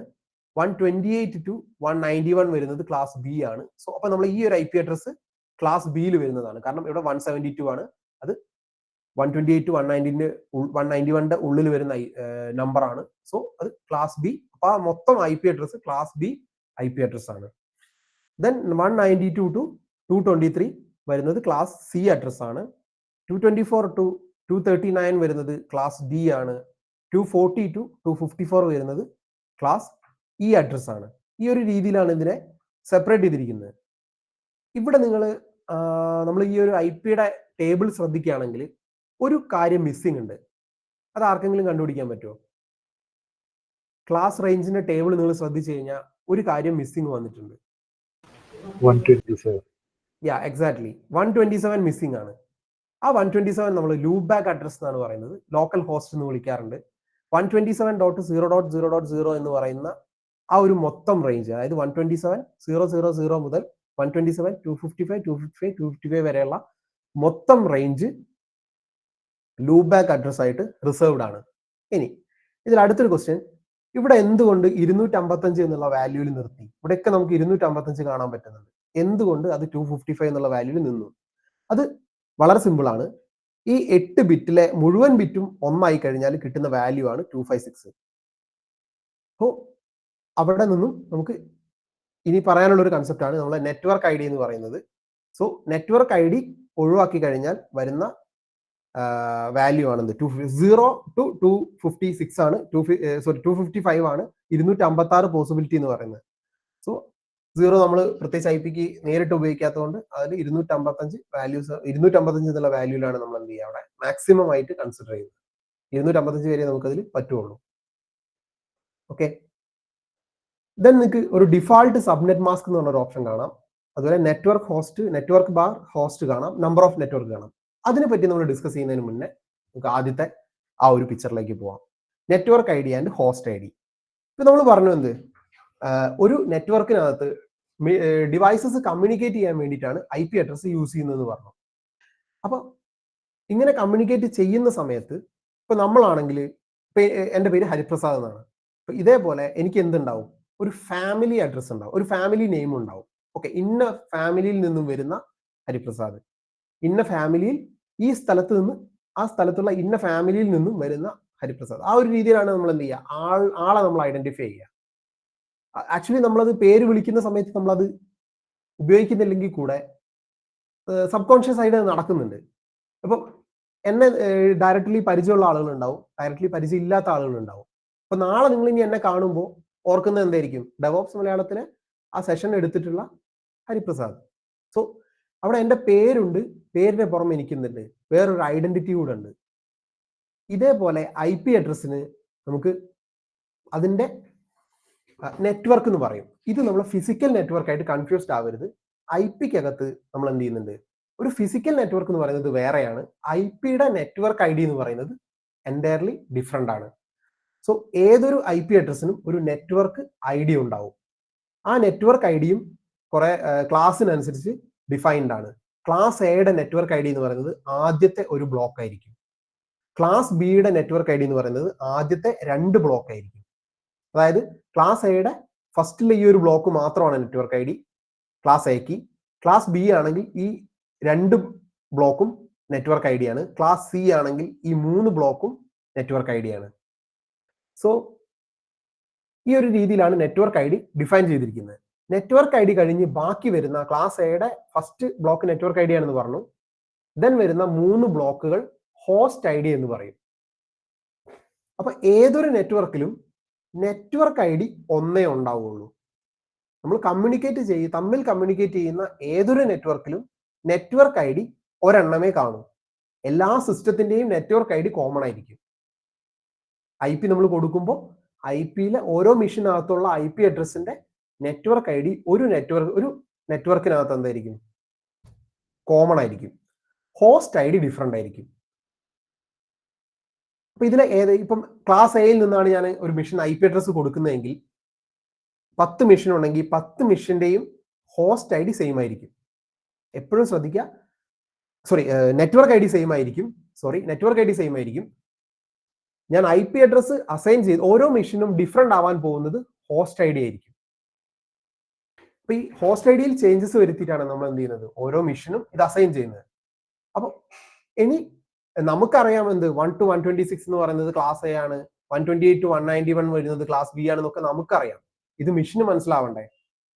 സോ മെഷീനകത്തേക്ക് നെറ്റ്വർക്ക് ഐ ഡിയും ഹോസ്റ്റ് ഐ ഡിയും സെപ്പറേറ്റ് ചെയ്ത് മെഷീനകത്തേക്ക് ഫീഡ് ചെയ്ത് കൊടുക്കാൻ വേണ്ടിയിട്ട് നമ്മൾ ഉപയോഗിക്കുന്ന ഒരു മെത്തേഡാണെന്ന് ഡിഫോൾട്ട് സബ്നെറ്റ് മാസ്ക്. സബ്നെറ്റ് എന്ന് പറയുന്നത് ഹോസ്റ്റ് ഐ ഡി എത്രയുണ്ട്, നെറ്റ്വർക്ക് ഐ ഡി എത്രയുണ്ട് എന്ന് വെൽ ഡിഫൈൻഡ് ചെയ്യാൻ വേണ്ടിയിട്ട് ഉപയോഗിക്കുന്ന ഒരു വാല്യൂ ആണ്. ഇവിടെ നിങ്ങൾക്ക് നോക്കിയാൽ കാണാം, നമ്മൾ ക്ലാസ് എയുടെ നെറ്റ്വർക്ക് ഐ ഡി ആദ്യത്തെ ബ്ലോക്ക് ആണെന്ന് പറഞ്ഞു. സോ അതിന്റെ സബ്നെറ്റ് മാസ്കിൽ ആദ്യത്തെ മുഴുവൻ ബ്ലോക്കും 255 ആണ്. ബാക്കി വരുന്ന എല്ലാ ബ്ലോക്കും 0 ആണ്. വിച്ച് മീൻസ് ക്ലാസ് എയുടെ ആദ്യത്തെ ബ്ലോക്ക് നെറ്റ്വർക്ക് ഐ ഡി ആണ്. ക്ലാസ് ബിയിൽ അത് 2 ബ്ലോക്ക് ഉണ്ട്, കാരണം ക്ലാസ് ബിയുടെ ആദ്യത്തെ 2 ബ്ലോക്കും നെറ്റ്വർക്ക് ഐ ഡി ആണ്. ക്ലാസ് സിയിൽ അത് 3 ബ്ലോക്കും 255 ആണ്. വിച്ച് മീൻസ് ക്ലാസ് സിയുടെ ആദ്യത്തെ 3 ബ്ലോക്കും നെറ്റ്വർക്ക് ഐ ഡി ആണ്. ബാലൻസ് 0 വരുന്ന ബ്ലോക്കുകളാണെന്ത് ഹോസ്റ്റ് ഐ ഡി. ഈ 0 വരുന്ന ബ്ലോക്കിൽ ചേഞ്ച് വരുത്തിയിട്ടാണ് നമ്മൾ മിഷൻസിന് അസൈൻ ചെയ്യുക. അപ്പോൾ ക്ലാസ് എയിൽ 126 നെറ്റ്വർക്ക് ഐ ഡിയേ ഉള്ളൂ. കാരണം 1 to 126 ഉള്ളൂ ഇവിടെ. പക്ഷേ ഇവിടെ ഹോസ്റ്റ് ഐ ഡി കൂടുതലായിരിക്കും, നമ്പർ ഓഫ് ഹോസ്റ്റ് കൂടുതലായിരിക്കും. ഇവിടെ ലക്ഷക്കണക്കിന്, ഓരോ നെറ്റ്വർക്കിലും ലക്ഷക്കണക്കിന് IP അഡ്രസ്സസ് ഉണ്ടാവും. ക്ലാസ് ബിയിൽ അത് കുറയും. ഒരു ക്ലാസ് ബിയുടെ നെറ്റ്വർക്ക് ഐ ഡി എന്ന് പറയുന്നത് number of network 16,384 number of network I ഡീസ് ഓരോ ഈ ക്ലാസ് ബിയിൽ ടോട്ടൽ ഉണ്ട്. ഇതിലെ ഓരോ നെറ്റ്വർക്ക് ഐ ഡിയിലും ഇവിടെ എന്തുണ്ടാവും, ഇവിടെ പക്ഷെ ക്ലാസ് ഐയുടെ അത്ര ഇല്ലെങ്കിലും ഒരുപാട് നമ്പർ ഓഫ് IP അഡ്രസ്സസ് ഇവിടെ ഉണ്ടാവും. ക്ലാസ് സിയിൽ ആദ്യത്തെ 3 ബ്ലോക്കും നെറ്റ്വർക്ക് ഐ ഡിയാണ്. അതുകൊണ്ട് തന്നെ അവിടെ നമ്പർ ഓഫ് നെറ്റ്വർക്ക് ക്ലാസ് സിയിൽ കൂടുതലാണ്. ഇപ്പൊ നമ്മൾ കാഷ്വലി എപ്പോഴും നമ്മൾ കാണുന്ന ഒരു സാധനം 192.168.0.0 അല്ലെങ്കിൽ 192.168.1.0 അല്ലെ 1.1 എന്നൊക്കെ പറയുന്ന IP അഡ്രസ് നമ്മൾ എപ്പോഴും കാണുന്നതാണ്. അതിനൊരു റീസൺ ഉണ്ട്, നമുക്ക് വഴിയെ ഡിസ്കസ് ചെയ്യാം. അപ്പോൾ ഇവിടെ അപ്പൊ നമുക്ക് ഒരു കാര്യം, അപ്പൊ ആദ്യത്തെ ക്ലാസ് ഐയുടെ ഇപ്പൊ 192.168.0.0 എന്ന് പറയുന്ന നെറ്റ്വർക്ക് ഐ ഡിക്കകത്ത് എത്ര നമ്പർ ഓഫ് ഹോസ്റ്റ് ഉണ്ടാവും? ഒറ്റ ബ്ലോക്ക് മാത്രമേ ഇവിടെ ഹോസ്റ്റ് ഉള്ളൂ. അപ്പോൾ ഇതിൽ എത്ര IP അഡ്രസ്സസ് ഉണ്ടാവും? ഈ ഒരു നെറ്റ്വർക്കിനകത്ത് എത്ര IP അഡ്രസ് ഉണ്ടാവും? 255 IP മാക്സിമം അവിടെ തരാൻ പറ്റുള്ളൂ. 255 IP മാത്രമേ കിട്ടുള്ളൂ. 192.168.0.0 എന്ന് പറയുന്നത് നെറ്റ്വർക്ക് ഐ ഡി ആണ്. 256 ആണ് എന്ത്, എല്ലാ ബ്ലോക്കും 1 ആയി കഴിഞ്ഞാൽ കിട്ടുന്ന മാക്സിമം പോസിബിലിറ്റീസ് 256 ആണ്. ഈ 256ൽ ആദ്യത്തെ 0 എന്ന് പറയുന്നത് നെറ്റ്വർക്ക് ഐ ഡി ആയിരിക്കും. സോ 192.168.0.0 ആ ലാസ്റ്റിലെ 0 എന്ന് പറയുന്നത് എന്താണ്? ആ നെറ്റ്വർക്ക് ഐ ഡി ഡിനോട്ട് ചെയ്യാൻ ഉപയോഗിക്കുന്നതാണ്. 192.168.0.1 എന്ന് പറയുന്ന സമയത്ത് അതെന്തായി? ഫസ്റ്റിലെ IP അഡ്രസ് ആണ്. ഓക്കെ, അപ്പൊ ഇതില് number of network I D കൂടുതലായിരിക്കും, പക്ഷെ നമ്പർ ഓഫ് IP കുറവായിരിക്കും. 255 IP കാണുള്ളൂ. നമ്മളെ മോഡത്തിലൊക്കെ കോമൺ ആയിട്ട് 192.168 IP കാണാനുള്ള ഒരു റീസൺ അതാണ്. അവിടെ നമ്പർ ഓഫ് IP കുറവാണ്. നമ്മളെ വീട്ടിലൊന്നും നമുക്ക് എന്ത് വേണ്ട, 255 ഡിവൈസിൽ കൂടുതൽ നമ്മൾ ഒരിക്കലും ഒരു വീട്ടിലും കണക്ട് ചെയ്യാൻ പോകുന്നില്ല. മാക്സിമം പോയ ഒരു 10 ഡിവൈസ് ഉണ്ടാവുമായിരിക്കും. സ്റ്റിൽ അത് മോർ ദാൻ ഇനഫ് ആണ്. അപ്പൊ അതുകൊണ്ടാണ് ക്ലാസ് സിയിൽ എന്ത് ചെയ്യുന്നത്, നമ്മൾ മോസ്റ്റ് കോമൺ ആയിട്ട് ക്ലാസ് സി കാണാനുള്ള ഒരു കാരണം ഇതാണ്. കാരണം അവിടെ നമ്പർ ഓഫ് ഹോസ്റ്റ് കുറവാണ്. അപ്പൊ ഒരുപാട് IP വേസ്റ്റേജ് ആയി പോകില്ല. അപ്പൊ നമ്മൾ ക്ലാസ് എയിലൊക്കെ ഉള്ള ഒരു IP ഒക്കെ എടുത്ത് നമ്മൾ മോഡത്തിന് സെറ്റ് ചെയ്യുകയാണെങ്കിൽ അവിടെ നമുക്കിപ്പോ മാക്സിമം നമ്മൾ ഒരു 10 IP ഉപയോഗിക്കും. ബാക്കി ലക്ഷക്കണക്കിന് IP നമുക്ക് അവിടെ യൂസ് ഇല്ലാതെ പോകും, ഉപയോഗിക്കാൻ പറ്റാതെ വേസ്റ്റ് ആയി പോകും. ആ വേസ്റ്റേജ് ഒഴിവാക്കാൻ വേണ്ടിയിട്ടാണ് എന്ത് ചെയ്യുന്നത്, നമ്മൾ എപ്പോഴും നമുക്ക് സ്യൂട്ടബിൾ ആയിട്ടുള്ള, നമ്മളെ നെറ്റ്വർക്കിന് സ്യൂട്ടബിൾ ആയിട്ടുള്ള ഒരു നെറ്റ്വർക്ക് ഐ ഡിയും നമ്പർ ഓഫ് ഹോസ്റ്റും നോക്കിയിട്ട് സെലക്ട് ചെയ്യുക എന്ന് പറയുന്നത്. പിന്നെ അതിന് ഒരു റീസണും കൂടെ ഉണ്ട്. ഇപ്പൊ നിങ്ങളൊന്ന് ആലോചിക്കുക, വലിയൊരു റൂമിനകത്ത് ഒരു സൂചി വീണ് പോയി കഴിഞ്ഞാൽ അത് തപ്പിയെടുക്കണമെങ്കിൽ നല്ല ബുദ്ധിമുട്ടായിരിക്കും. കാരണം ആ റൂം അത്രയും വലുതാണ്. അപ്പൊ അവിടെ കൊളീഷൻസുമായിട്ടും ഒരുപാട് പ്രശ്നങ്ങൾ വരാൻ ചാൻസസ് കൂടുതലാണ്. പക്ഷെ നിങ്ങളൊന്ന് ആലോചിക്കുക, നിങ്ങൾക്ക് ആവശ്യമുള്ള സൈസ് മാത്രമുള്ള ഒരു ചെറിയ റൂമാണെങ്കിലോ, അവിടെ ഒരു സൂചിയോ ഇനിയൊരു ചെറിയ എന്തെങ്കിലും മുത്ത് വീണ് പോയാൽ പോലെ നമുക്ക് എന്ത് ചെയ്യാം, കുറച്ച് ഡിഫിക്കൽട്ട് ആണെങ്കിൽ കൂടെ വലിയ റൂമിൽ തപ്പുന്ന അത്ര പ്രോബ്ലം ഉണ്ടാവില്ല. സോ കുറച്ചുകൂടെ ഈസി ആയിരിക്കും അത് മാനേജ് ചെയ്യാൻ. ഓക്കെ, ദെൻ നമ്മൾ ആ ഒരു ക്ലാസ് റേഞ്ചിന് താഴെയുള്ള അപ്പിപ്പ റേഞ്ച് എന്ന് പറയുന്ന ഒരു ഐറ്റം കൂടെ ഉണ്ട്. ലൂബാക്ക് നമ്മൾ നേരത്തെ സംസാരിച്ചു, പക്ഷെ അതിന് 1-2 കാര്യം കൂടെ പറയാനുണ്ട്. അപ്പിപ്പ റേഞ്ച് എന്ന് പറയുമ്പോൾ ഓട്ടോമാറ്റിക് പ്രൈവറ്റ് IP അഡ്രസ്സിംഗ് എന്ന് പറയും. ഇപ്പൊ നമ്മളെ സിസ്റ്റത്തിന് 2 രീതിയിലാണ് IP അസൈനിങ് നടക്കുന്നത്. ഒന്ന്, നമ്മൾ മാനുവൽ ആയിട്ട് ഇട്ട് കൊടുക്കണം. 2, ഒരു സർവീസ് ഉപയോഗിച്ചിട്ട് നമുക്ക് എന്ത് ചെയ്യാം, അതിലേക്ക് IP ഓട്ടോമാറ്റിക് ആയിട്ട് അസൈൻ ചെയ്യാം. ആ സർവീസിനെ പറയുന്ന പേരാണ് DHCP. കുറച്ച് കഴിഞ്ഞ് നമ്മൾ അതിനെപ്പറ്റി ഡിസ്കസ് ചെയ്യുന്നുണ്ട്. അപ്പൊ ജസ്റ്റ് ഇത്രയും ഓർത്ത് വെക്കുക. അപ്പോൾ ഓട്ടോമാറ്റിക് ആയിട്ട് നമുക്ക് എന്ത് ചെയ്യാം, IP കൊടുക്കാൻ പറ്റും, മാനുവലി IP കൊടുക്കാം. നമ്മൾ ഓട്ടോമാറ്റിക് ആയിട്ടും കൊടുത്തിട്ടില്ല, നമ്മൾ മാനുവലിയും കൊടുത്തിട്ടില്ലെങ്കിൽ സിസ്റ്റം തന്നെ ഇറ്റ്സെൽഫ് ഒരു IP അസൈൻ ചെയ്യും. അതിനുവേണ്ടി ഉപയോഗിക്കുന്ന റേഞ്ച് ആണ് എന്ത്, അപ്പിപ്പ റേഞ്ച്. 169.254.0.0 മുതൽ 169.254.255 ഇതാണ് ഇതിന്റെ മാക്സിമം റേഞ്ച് എന്ന് പറയുന്നത്. ഇതിനുള്ളിലുള്ള ഏതെങ്കിലും ഒരു IP ആ സിസ്റ്റത്തിന് ഓട്ടോമാറ്റിക് ആയിട്ട് അസൈൻ ആവും. പിന്നെ ഇതിനൊരു കാര്യം നമ്മൾ ശ്രദ്ധിക്കേണ്ടത്, ആ IP ഉപയോഗിച്ചിട്ട് ലോക്കൽ കമ്പ്യൂട്ടറിനകത്ത് മാത്രമേ ആ മെഷീന് വർക്ക് ചെയ്യാൻ പറ്റൂ, അതിന് പുറത്തേക്ക് പോവില്ല. ഓക്കെ, അതിന് താഴെ നമ്മൾ ഉപയോഗിക്കുന്ന ഒരു ടേം കൂടെ നിങ്ങൾക്ക് കാണാം, ഡിഫോൾട്ട് ഗേറ്റ് വേ. ഡിഫോൾട്ട് ഗേറ്റ് വേ എന്താ നമ്മൾ കുറച്ച് കഴിഞ്ഞ് ഡിസ്കസ് ചെയ്യാം. ഇപ്പൊ പറഞ്ഞൊക്കെ കൂടെ അത് അലമ്പാവും. സോ നമുക്ക് കുറച്ച് കഴിഞ്ഞിട്ട് സംസാരിക്കാം അതിനെപ്പറ്റി.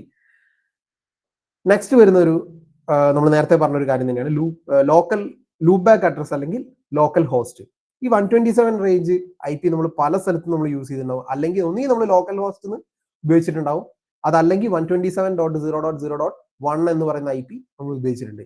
നിങ്ങൾ 1 യൂസ് ചെയ്താലും 2 യൂസ് ചെയ്താലും 127.200 10.1 എന്ന് കൊടുത്താലും ഒക്കെ ലൂപ്പ് ബാക്ക് അഡ്രസ് തന്നെയാണ്. 1 ആദ്യത്തെ IP ആണ്, നമുക്ക് ഈ വളരെ പെട്ടെന്ന് ഓർമ്മിക്കാൻ പറ്റുന്ന ഒരു IP ആണെന്നുള്ളത് മോസ്റ്റ് കോമൺലി അത് ഉപയോഗിക്കുന്നുള്ളൂ. നിങ്ങൾ അതിനകത്തുള്ള ഏത് IP കൊടുത്താലും ആ മിഷൻ ഇറ്റ്സെൽഫ് ആണ് അത് റെപ്രസെന്റ് ചെയ്യുന്നത്. ആ സിസ്റ്റത്തിനെ മാത്രമാണ് അത് റെപ്രസെന്റ് ചെയ്യുന്നത്. ആ സിസ്റ്റത്തിന്റെ പുറത്തേക്ക് ഈ IP അഡ്രസ് ഉപയോഗിച്ചുകൊണ്ട് പോകാൻ പറ്റില്ല. അപ്പൊ നിങ്ങളൊരു ഈ വിർച്വൽ മെഷീൻ ആണ് റൺ ചെയ്യുന്നത്, നിങ്ങളുടെ ലാപ്ടോപ്പിനകത്താണ് റൺ ചെയ്യുന്നത്. വിർച്വൽ മെഷീനകത്ത് നിങ്ങൾ 127 IP കൊടുത്തു കഴിഞ്ഞാൽ അത് ആ വിർച്വൽ മെഷീനെ മാത്രമേ റെപ്രസെന്റ് ചെയ്യുന്നുള്ളൂ. ആ ലാപ്ടോപ്പിന് അത് ഒരിക്കലും അതായത് ഏതാണോ IP എവിടെയാണോ നമ്മൾ അസൈൻ ചെയ്തിരുന്നത് ആ മെഷീൻ ഇറ്റ്സെൽഫ് മാത്രമാണ് എന്ത് ചെയ്യുന്നത്, അതുകൊണ്ട് റെപ്രസെന്റ് ചെയ്യുന്നത്. ട്രാഫിക്കിന് ഒരിക്കലും പുറത്തേക്ക് പോകാൻ പറ്റില്ല. ഓക്കെ, ഇനി ഇതിൽ വരുന്ന ഒരു കൺസെപ്റ്റ് ആണെന്ത്, പ്രൈവറ്റ് റേഞ്ച്. അപ്പോൾ പ്രൈവറ്റ് റേഞ്ച് എന്തിനാന്ന് പറഞ്ഞു കഴിഞ്ഞാൽ, ഇപ്പൊ എല്ലാ IP അഡ്രസ്സും ഒരുപോലെ വർക്ക് ചെയ്യില്ല. ഓക്കെ, അപ്പൊ ഇതിന് 2 ടൈപ്പ് IP റേഞ്ചസ് ഉണ്ട്. അപ്പൊ നമ്മൾ തൊട്ടടുത്ത സ്ലൈഡിലേക്ക് പോയിട്ട് നമുക്ക് ഇവിടെ ഇങ്ങനെ തിരിച്ചു വരാം. ഇവിടെയാണ് നമുക്ക് എന്ത് പബ്ലിക് ആൻഡ് പ്രൈവറ്റ് IP എന്ന് പറയുന്ന കൺസെപ്റ്റ് വരുന്നത്. സോ ടോട്ടൽ ക്ലാസ് ABCക്കകത്ത് ഒരുപാട് IP അഡ്രസ് ഉണ്ടെന്ന് നമുക്ക് മനസ്സിലായി. ഈ IP അഡ്രസ്സിനെ ടോട്ടലി 2 ടൈപ്പ് ആയിട്ട് ഡിവൈഡ് ചെയ്തിട്ടുണ്ട്. കുറച്ച് IPs പബ്ലിക്ലി കണക്റ്റഡ് ആണ്, അല്ലെങ്കിൽ പബ്ലിക്ലി കണക്ട് ചെയ്യാൻ പറ്റുന്നതാണ്. കുറച്ചെണ്ണം പബ്ലിക്ലി കണക്ട് ചെയ്യാൻ പറ്റില്ല, പക്ഷെ നമുക്ക് ലോക്കലി മാത്രം മാനേജ് ചെയ്യാൻ പറ്റുന്നതാണ്.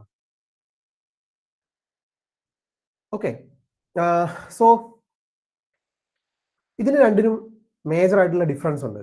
പബ്ലിക് IP എന്ന് പറയുമ്പോൾ നിങ്ങൾക്ക് ഇന്റർനെറ്റ് ത്രൂ കമ്മ്യൂണിക്കേറ്റ് ചെയ്യാൻ പറ്റും. അതായത് നിങ്ങൾക്ക് ഇന്ത്യയിൽ ഇരുന്നുകൊണ്ട് വേണമെങ്കിൽ US-ലുള്ള ഒരു സിസ്റ്റത്തിലേക്ക് നിങ്ങൾക്ക് പബ്ലിക് IP ഉപയോഗിച്ചിട്ട് കമ്മ്യൂണിക്കേറ്റ് ചെയ്യാൻ പറ്റും. നേരിട്ടിട്ട് അതിനെ കോൾ ചെയ്യുക, അവിടേക്ക് ഡാറ്റ സെൻഡ് ചെയ്ത് കൊടുക്കുക, അങ്ങനെയുള്ള എല്ലാ കാര്യങ്ങളും പറ്റും. അതിന് കാരണം പബ്ലിക് IP ഗ്ലോബലി യുണീക്ക് ആണ്, ഇന്റർനെറ്റ് ത്രൂ റൂട്ടബിൾ ആണ്. ഇതിന് ഒരു ഓർഗനൈസേഷൻ ഉണ്ട്, ഇത് മാനേജ് ചെയ്യുന്ന അയാന എന്ന് പറയും, IANA, internet assigned number authority. ഇവര് ഈ RIR എന്താന്നുള്ളത് എനിക്ക് നോക്കണം, ആക്ച്വലി ഞാനത് ശ്രദ്ധിച്ചില്ല. അയാന നമ്മൾ പണ്ടേ പറയുന്ന ഒരു കാര്യമാണ്. അയാനയാണ് ആക്ച്വലി എന്ത് ചെയ്യുന്നത്, ഇന്റർനെറ്റ് അസൈൻഡ് നമ്പർ അതോറിറ്റി. ഇവരാണ് IP അഡ്രസ്സിന്റെയും പോർട്ട് ഉണ്ട്. നമ്മൾ ഇപ്പൊ ഇന്റർനെറ്റ് ഒക്കെ ഉപയോഗിക്കുന്ന സമയത്ത് പോർട്ടുകൾ വരാറുണ്ട്, 80, 443, 3389, 22, 21, അങ്ങനെ പല പോർട്ടുകൾ നമ്മൾ ഉപയോഗിക്കാറുണ്ട്. ഈ പോർട്ട്സ് ഒക്കെ ഇവർ മാനേജ് ചെയ്യുന്നതും ഇവർ തന്നെയാണ്. സോ ഇവരാണ് ഗ്ലോബലി എന്ത് ചെയ്യുന്നത്, ഈ പബ്ലിക് IP-യുടെ മാനേജ്മെന്റ് ചെയ്യുന്നത്. അവരാണ് അവിടെ രജിസ്റ്റർ ചെയ്തിട്ടാണ് നമ്മൾ അത് യൂസ് ചെയ്യുന്നത്. So globally public IP unique ആയിരിക്കും. വേൾഡിൽ നിങ്ങളെ മെഷീൻ ഒരു പബ്ലിക് IP കൊടുത്തു കഴിഞ്ഞാൽ പിന്നെ ആ പബ്ലിക് IP വേറെ ഒരു ആൾക്കും ഉപയോഗിക്കാൻ പറ്റില്ല, അത് നിങ്ങളുടെ മെഷീനിൽ മാത്രമായിരിക്കും ഉണ്ടാവുക. So public IP globally unique ആണ്. മാത്രമല്ല ഇന്റർനെറ്റ് ത്രൂ റൂട്ടബിളും ആണ്. അതുകൊണ്ട് നമുക്ക് എന്ത് ചെയ്യാം, ഇന്റർനെറ്റ് ത്രൂ എന്ത് ചെയ്യാം, അതിനെ കണക്ട് ചെയ്യാൻ പറ്റും. പ്രൈവറ്റ് IP എന്ന് പറയുന്നത് ഇന്റർനെറ്റ് ത്രൂ റൂട്ട് ചെയ്യാൻ പറ്റില്ല, അതൊരു റിസർവ്ഡ് കാറ്റഗറിയാണ് പ്രൈവറ്റ് IP. നമ്മൾ ലോക്കൽ ആവശ്യങ്ങൾക്ക് ലോക്കലി മാത്രം, ഇപ്പൊ ഒരു മിഷൻ, ഇപ്പൊ എന്റെ റൂമിലുള്ള ഈ ഒരു മിഷനിൽ നിന്നും തൊട്ടടുത്ത റൂമിലേക്കോ അല്ലെങ്കിൽ എന്റെ തൊട്ടപ്പുറത്തിരിക്കുന്ന ആളുടെ മിഷനിലേക്കോ കമ്മ്യൂണിക്കേറ്റ് ചെയ്യാൻ വേണ്ടി നമ്മൾ ഉപയോഗിക്കുന്ന IP അഡ്രസ് ആണ് എന്ത്, പ്രൈവറ്റ് IP എന്ന് പറയുന്നത്. സോ പ്രൈവറ്റ് IP ഇന്റർനെറ്റ്ലി ത്രൂ റൂട്ടബിൾ അല്ല. പിന്നെ ഇത് നമുക്ക് എന്ത് ചെയ്യാൻ പറ്റും, ഓർഗനൈസേഷനകത്ത് നമുക്ക് തന്നെ അസൈൻ ചെയ്ത് യൂസ് ചെയ്യാൻ പറ്റും. പിന്നെ പ്രൈവറ്റ് IP പ്രോപ്പർലി വർക്ക് ചെയ്യണം. നമുക്ക് ഇന്റർനെറ്റ് ത്രൂ പ്രൈവറ്റ് IP വഴിയും നമ്മൾ കണക്ട് ചെയ്യുന്നുണ്ട്. കാരണം നിങ്ങൾ ഇപ്പോൾ നിങ്ങളെ ഫോണൊക്കെ എടുത്ത് നോക്കിക്കഴിഞ്ഞാൽ നിങ്ങളെ ഫോണിനകത്തും മെഷീനകത്തും പ്രൈവറ്റ് IP തന്നെയാണ് ഉണ്ടാവുക. ഈ പ്രൈവറ്റ് IP നമ്മൾ ട്രാൻസ്ലേറ്റ് ചെയ്തിട്ടാണ് എന്ത് ചെയ്യുന്നത്, പബ്ലിക് IP-യുമായിട്ട് കണക്ട് ചെയ്തിട്ട് നമുക്ക് ഇന്റർനെറ്റ് ഉപയോഗിക്കാനൊക്കെ പറ്റും. ബൈ ഡിഫോൾട്ട് ഇത് എന്തില്ല, ഇന്റർനെറ്റ് റൂട്ടബിൾ അല്ല. പക്ഷെ നമുക്ക് എന്ത് ചെയ്യാം, ട്രാൻസ്ലേഷൻ ഒക്കെ വഴി എന്ത് ചെയ്യാം, ഇതിനെ പബ്ലിക് ഐ പി വഴി കണക്ട് ചെയ്യാനൊക്കെ പറ്റും. അതിന് വേറെ കുറെ മെത്തേഡുകൾ ഉപയോഗിക്കുന്നുണ്ട്, അതൊക്കെ നമ്മൾ ലേറ്റർലി ഡിസ്കസ് ചെയ്യുന്നുണ്ട്. ഓക്കെ, സോ നമ്മൾ ഓരോ ക്ലാസ്സിനകത്തും private I P well defined ആണ്, പ്രീ ഡിഫൈൻഡ് ആണ്, അത് അവിടെ നിൽക്കുള്ളൂ, അത്രയും നമുക്ക് യൂസ് ചെയ്യാനും പറ്റുള്ളൂ പ്രൈവറ്റ് ഐ പി ആയിട്ട്. സോ ക്ലാസ് എക്കകത്ത് 10.0.0.0 മുതൽ 10.255 വരെയാണ് ക്ലാസ് എയിലുള്ള private I P range. So 10 range നമ്മൾ ഒരുപാട് കണ്ടിട്ടുണ്ടാവും. അതിനുള്ള കാരണം അത് പ്രൈവറ്റ് റേഞ്ച് ആണ്. പബ്ലിക് ഐ പി നമുക്ക് കിട്ടണമെങ്കിൽ നമ്മൾ പൈസ കൊടുക്കണം, ക്യാഷ് അടയ്ക്കണം. പ്രൈവറ്റ് ഐ പി കിട്ടാൻ നമുക്ക് പ്രത്യേകിച്ച് ഒന്നും കൊടുക്കണ്ട, നമുക്ക് ഇഷ്ടമുള്ളോണം ഫ്രീ ആയിട്ട് എങ്ങനെ വേണമെങ്കിലും യൂസ് ചെയ്യാം. കാരണം അത് ലോക്കലി യൂസ് ചെയ്യാൻ വേണ്ടി റിസർവ്ഡ് ആണ്. സോ അതിനാരും നമ്മൾ ആരോടും ചോദിക്കേണ്ട, ആരോടും പറയേണ്ട, ഒരു റിസർവേഷനും ആവശ്യമില്ല. നമുക്ക് ഇഷ്ടമുള്ളോണം ഫ്രീ ആയിട്ട് എങ്ങനെ വേണമെങ്കിലും യൂസ് ചെയ്യാം. ക്ലാസ് എക്കകത്തുള്ള റേഞ്ച് ആണ് 10 റേഞ്ച്. ദെൻ ക്ലാസ് ബിക്കകത്ത് 172.16.0.0 മുതൽ 172.31 255 വരെ കുറച്ച് വലിയൊരു റേഞ്ച് നെറ്റ്വർക്ക് എന്ത് ചെയ്തിട്ടുണ്ട്, ക്ലാസ് ബിക്കകത്ത് മാറ്റി വെച്ചിട്ടുണ്ട്. ക്ലാസ് സിക്കകത്ത് 192.168.0.0 മുതൽ 192.168.255 വരെ എന്താണ്, പ്രൈവറ്റ് റേഞ്ച് ആണ്. വിച്ച് മീൻസ് അവിടെ number of network I D കുറവാണ്, അതേപോലെ തന്നെ എന്താണ്, നമ്പർ ഓഫ് ഹോസ്റ്റ് പ്രൈവറ്റിന് വേണ്ടി റിസർവ്ഡ് ആയിട്ടുള്ളത് കുറവാണ്. ജസ്റ്റ് അത് മതി. ഇതുകൊണ്ടാണ് എന്ത്, ഇത് പ്രൈവറ്റ് റേഞ്ച് ആയതുകൊണ്ടുകൂടിയാണ് നമ്മൾ എന്ത് ചെയ്യുന്നത്, മോഡത്തിനകത്ത് നോക്കുമ്പോൾ 192.168 റേഞ്ച് നമ്മൾ കാണുന്നത്. കാരണം അത് പ്രൈവറ്റ് റേഞ്ച് ആണ്, ഫ്രീ ആയിട്ട് യൂസ് ചെയ്യാം, ആരോടും രജിസ്ട്രേഷൻ ഒന്നും ആവശ്യമില്ല. മാത്രമല്ല എന്താണ്, ട്രാൻസ്ലേഷൻ വഴി നമുക്ക് എന്ത് ചെയ്യാൻ പറ്റും, ഇന്റർനെറ്റ് വേണമെങ്കിൽ അവിടെ കൊണ്ടുവരാനും പറ്റും. ഓക്കെ ഓക്കെ അപ്പൊ ഇത്രയൊക്കെയാണ് ഐ പി അഡ്രസ്സിന്റെ കാര്യങ്ങളുള്ളത്. സോ നിങ്ങൾക്ക് എന്തെങ്കിലും ഡൗട്ട് ഉണ്ടെങ്കിൽ, ഇപ്പൊ ഇത്രയും നേരം നമ്മൾ സംസാരിച്ച കാര്യത്തിൽ എന്തെങ്കിലും ഡൗട്ട് ഉണ്ടെങ്കിൽ ചോദിച്ചോളൂ.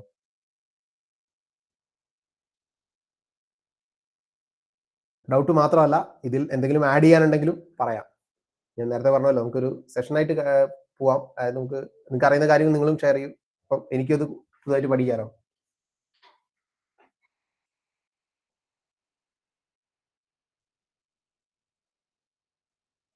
ഓക്കെ, അപ്പം ആർക്കും ഹലോ ഹരി, ഇത് ഡൗട്ടോ ഇതൊന്നല്ല, നമ്മള് മീറ്റിംഗ് എൻഡ്സ് ഇൻ 15 minutes ഒരു നോട്ടിഫിക്കേഷൻ വന്നതാണ് എല്ലാവർക്കും. എന്ന് വെച്ചാൽ നമ്മൾ 8 to 9 ആണല്ലോ ഷെഡ്യൂൾ ചെയ്തത്. അപ്പോ ആദ്യം ജിമീറ്റ് അത് സ്ട്രിക്ട്ലി എൻഫോഴ്സ് ചെയ്തിരുന്നില്ല. അപ്പൊ നമ്മൾ അതിന് പകരമായിട്ട് ഒരു സെപ്പറേറ്റ് മീറ്റിംഗ് ലിങ്ക് ക്രിയേറ്റ് ചെയ്തിട്ടുണ്ട്. അപ്പൊ അതിലേക്ക് ഒന്ന് ജോയിൻ ചെയ്യാണെങ്കിൽ it will be all right.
Okay, നമുക്ക് സ്റ്റാർട്ട് ചെയ്താലോ?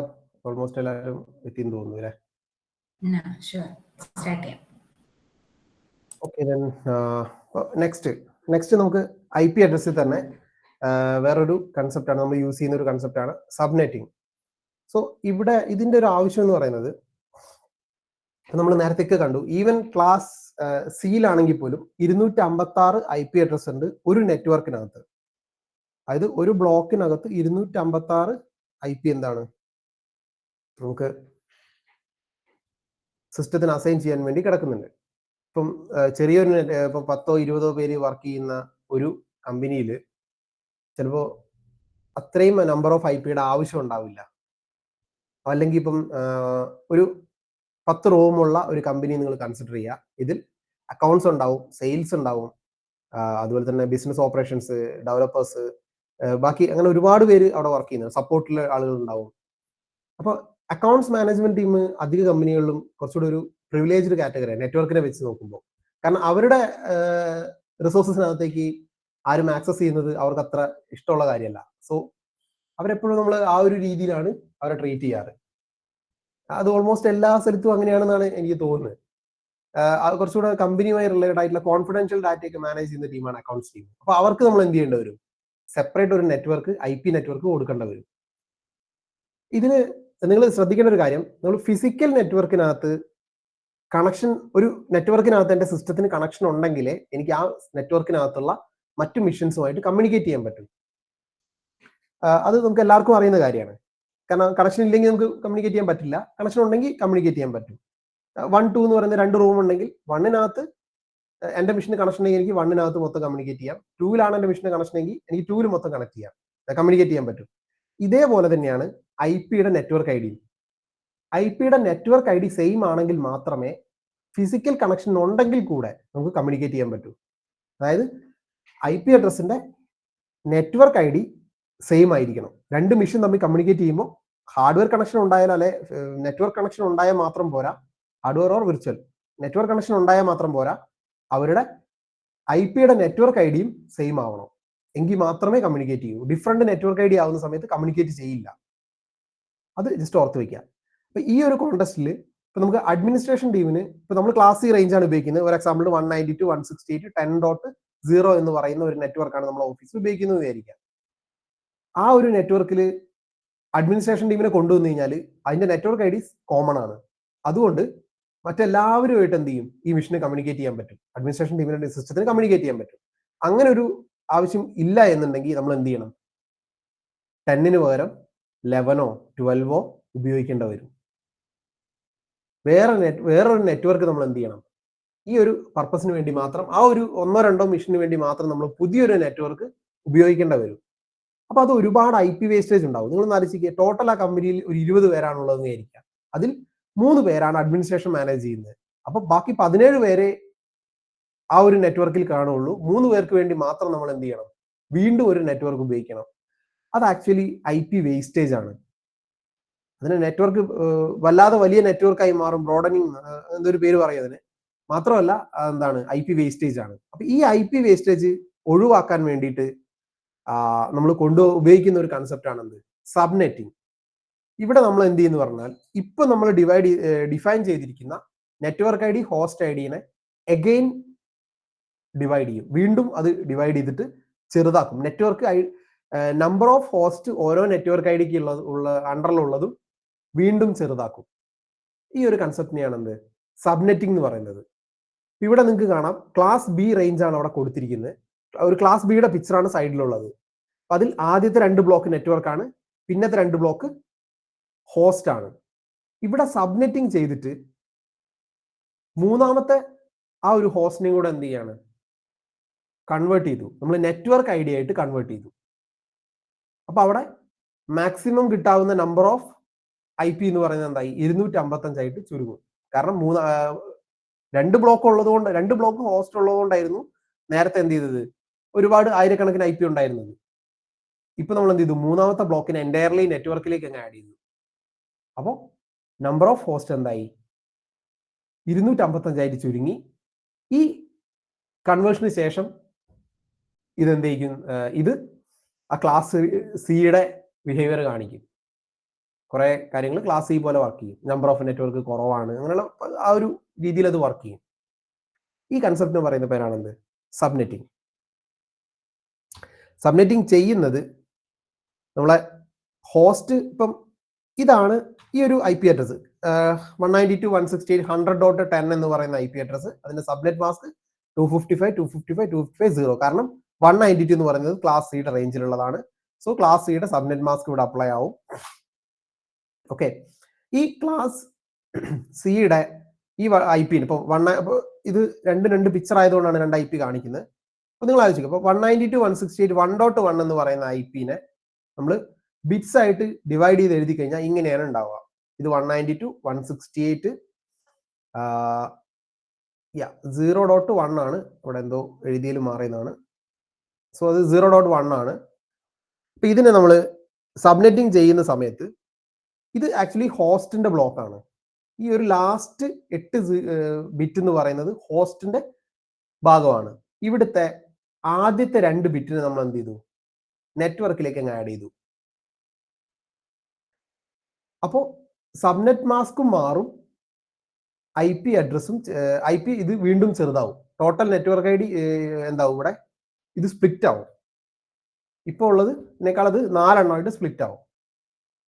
ഈ 255 IP ഉണ്ടായിരുന്ന ഈ നെറ്റ്വർക്ക് എന്താവും? 4 സബ്നെറ്റ് ആയിട്ട് സ്പ്ലിറ്റ് ആവും. ഈ ഓരോ സബ്നെറ്റും ഓരോ നെറ്റ്വർക്ക് ID ഉണ്ടാവും. സബ്നെറ്റ് എന്ന് പറയുന്നത് ഇതിൽ ഡിവൈഡ് ആവും. ഇപ്പൊ 4 ടോട്ടൽ 255 ഉള്ള IP ഉള്ള ഒരു സിംഗിൾ നെറ്റ്വർക്ക് 4 ചെറിയ നെറ്റ്വർക്ക് ആയിട്ട് കൺവേർട്ട് ആവും എന്ന് പറഞ്ഞു. അതിൽ കൺവേർട്ട് ആവുന്ന ഓരോ നെറ്റ്വർക്കിനെയും ഒരു സബ്നെറ്റ് എന്ന് പറയും. ഈ ഓരോ സബ്നെറ്റിനും എന്തുണ്ടാവും? നമ്മൾ നേരത്തെ പറഞ്ഞ പോലെ ഓരോ നെറ്റ്വർക്ക് ID ഉണ്ടാവും. അത് കോമൺ ആയിരിക്കില്ല. ഒന്നാമത്തെ സബ്നെറ്റിന്റെ നെറ്റ്വർക്ക് ID ആയിരിക്കില്ല രണ്ടാമത്തെ സബ്നെറ്റിന്, രണ്ടാമത്തതിന്റെ നെറ്റ്വർക്ക് ID ആയിരിക്കില്ല മൂന്നാമത്തതിന്, മൂന്നാമത്തതിന്റെ നെറ്റ്വർക്ക് ID ആയിരിക്കില്ല നാലാമത്തതിന്. സോ ഈ 4 സബ്നെറ്റുകൾ തമ്മിൽ ഒരു തരത്തിലും കമ്മ്യൂണിക്കേഷൻ ഉണ്ടാവില്ല. തമ്മിൽ അവർ കമ്മ്യൂണിക്കേറ്റ് ചെയ്യില്ല. ചെയ്യിപ്പിക്കാം, പക്ഷെ ബൈ ഡിഫാൾട്ട് അത് ചെയ്യില്ല. അപ്പൊ അവിടെ എന്തുണ്ടാവും? ഉള്ള 255 4 ഡിവൈഡ് ആയതുകൊണ്ട് അവിടെ എന്തായിരിക്കും? നമ്പർ ഓഫ് IP അഡ്രസ് 62 ആയിട്ട് കുറയും. കാരണം 256ന്റെ 4 പറയുന്നത് 64 ആണ്. 64-ല് ഒരു ആദ്യത്തെ ഒരു നമ്പർ എന്താവും? നെറ്റ്വർക്ക് ID ആയിട്ട് പോവും. പിന്നെ ഒരെണ്ണം 63 പോസിബിലിറ്റീസ് ഉണ്ടാവും. ഒരെണ്ണം നമ്മൾ ബ്രോഡ്കാസ്റ്റ് IP എന്നുകൊണ്ട് അതും റിസർവ്ഡ് ആണ്. സോ 62 IPs നിങ്ങൾക്ക് അവിടെ കിട്ടും. 256 നമ്മൾ നേരത്തെ പറഞ്ഞു എന്ത്? ആദ്യത്തെ 0 എന്ന് പറയുന്നത് നെറ്റ്വർക്ക് ID ആയിട്ട് പോകും. 255 IP ആണുള്ളത് പറഞ്ഞു. 255 IP നമുക്ക് ഉപയോഗിക്കാൻ കിട്ടില്ല. 254 IP കിട്ടുള്ളൂ. ലാസ്റ്റിലെ 255 എന്ന് പറയുന്നത് ബ്രോഡ്കാസ്റ്റ് IP ആയിട്ട് അത് റിസർവ്ഡ് ആണ്. മോസ്റ്റ്ലി അതൊന്നിനും ഉപയോഗിക്കാറില്ല. ആ നെറ്റ്വർക്കിനകത്ത് ബ്രോഡ്കാസ്റ്റിങ്ങിന് വേണ്ടിയിട്ടാണ് അത് യൂസ് ചെയ്യാറുള്ളൂ.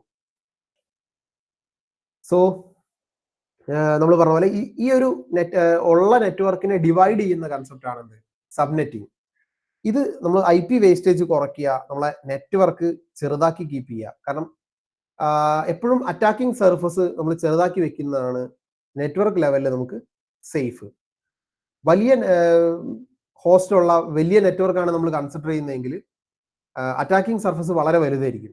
അപ്പം നമ്മൾ ഈസിലി നമ്മൾ എന്തായിരിക്കും? പ്രോൺ ടു അറ്റാക്ക് ആയിരിക്കും. അപ്പൊ അതുകൊണ്ട് അറ്റാക്കിംഗ് സർഫസ് കുറയ്ക്കുക എന്നുള്ള ഒരു കൺസെപ്റ്റ് കാര്യം കൂടെ ഇതിൽ വരുന്നുണ്ട്. ഓക്കെ, സോ ഇതിൽ പിന്നെ വരുന്നൊരു കാര്യമാണ് CIDR, classless Inter domain routing value എന്ന് പറയും. CIDR value. ഈ CIDR വാല്യൂ എന്ന് പറയുന്നത് നിങ്ങളുടെ സബ്നെറ്റ് മാസ്ക് എന്താണോ അതിനെ ഡിപ്പെൻഡ് ചെയ്യും. സോ CIDR വാല്യൂ 0 എന്ന് പറഞ്ഞാൽ അതിനർത്ഥം എല്ലാ ബിറ്റ് ബ്ലോക്കും ഫുൾ ബിറ്റ് ഓൺ ആണ്. അതുകൊണ്ട് എല്ലാ ബ്ലോക്കും 255 ആയിരിക്കും.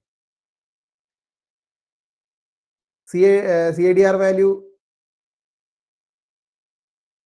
2, 3 അങ്ങനെ എവിടെ വരെ പോകുന്ന 24 അല്ല, അതിൽ നിന്ന് മുകളിലും പോകുന്നുണ്ട്, 32 വരെ പോകുന്നുണ്ട്. സോ CIDR വാല്യൂ 8 എന്ന് പറയുന്നത് CIDR വാല്യൂ 8 എന്ന് പറയുമ്പോൾ ആദ്യത്തെ ഒരൊറ്റ ബ്ലോക്ക് മാത്രമായിരിക്കും എല്ലാ ബിറ്റും ഓൺ ആയിരിക്കുന്നത്. അപ്പൊ 255.0.0.0 എന്ന് പറയും. അതായത് ക്ലാസ് എയുടെ സബ്നെറ്റ് മാസ്ക്. അതിന് നമ്മൾ 8 എന്നുള്ള വാല്യൂ കൊണ്ട് റെപ്രസെന്റ് ചെയ്യാൻ പറ്റും. ക്ലാസ് ബി ആവുന്ന സമയത്ത് 255 ആദ്യത്തെ 2 ബ്ലോക്കാണ് നെറ്റ്വർക്ക് ID. അതുകൊണ്ട് ആദ്യത്തെ 2 ബ്ലോക്ക് ഫുൾ ഓൺ ആയിരിക്കും സബ്നെറ്റ് മാസ്കിനകത്ത്. അപ്പൊ 255 എന്ന് വരും. അതിന്റെ CIDR വാല്യൂ 16 ആണ്. ക്ലാസ് സി ആവുന്ന സമയത്ത് ആദ്യത്തെ 3 ബ്ലോക്ക് സബ്നെറ്റ് മാസ്കിൽ ഫുൾ ഓൺ ആയിരിക്കും. അതിന്റെ നെറ്റ്വർക്ക് ഐ ഡി അതാണെന്ന് ഡിനോട്ട് ചെയ്യാൻ വേണ്ടിയിട്ട്. അപ്പൊ അവിടെ 24 ബിറ്റ് ഓൺ ആയിരിക്കും.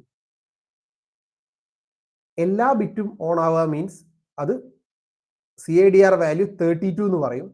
അപ്പൊ അവിടെ സബ്നെറ്റ് ഒന്നും ഉണ്ടാവില്ല, നെറ്റ്വർക്ക് ഐ ഡി ഉണ്ടാവില്ല, ഒരു സിംഗിൾ IP ഉണ്ടാവുള്ളൂ. 192.168.10.1/32 എന്ന് പറഞ്ഞാൽ ആ 10.1 എന്ന് പറയുന്ന ഒരു സിംഗിൾ IP-നെ റെപ്രസെന്റ് ചെയ്യാനാണ്. ഇപ്പൊ നമ്മൾ ഫയർവാൾ കോൺഫിഗറേഷനോ അല്ലെങ്കിൽ മറ്റെന്തെങ്കിലും സോഫ്റ്റ്വെയറിനകത്തോ നമ്മൾ ഡെവലപ്മെന്റിനകത്തോ ഇനിയിപ്പോൾ അല്ലെങ്കിൽ ഇപ്പൊ നമ്മൾ ഡെവോപ്സിൽ പല സമയങ്ങളിലും നമുക്കൊരു സിംഗിൾ IP-നെ നെറ്റ്വർക്കിൽ റെപ്രസെന്റ് ചെയ്യണമെങ്കിൽ നിങ്ങൾ 192 IP ഇപ്പോൾ ഒരു എക്സാമ്പിൾ 192.168.10.1 ആണ് IP എങ്കിൽ എന്ത് ചെയ്യണം? 192.168.10.1/32 എന്ന് കൊടുക്കണം. CADR വാല്യൂ എപ്പോഴും സ്ലാഷ് ഉപയോഗിച്ചിട്ടാണ് റെപ്രസെന്റ് ചെയ്യുക.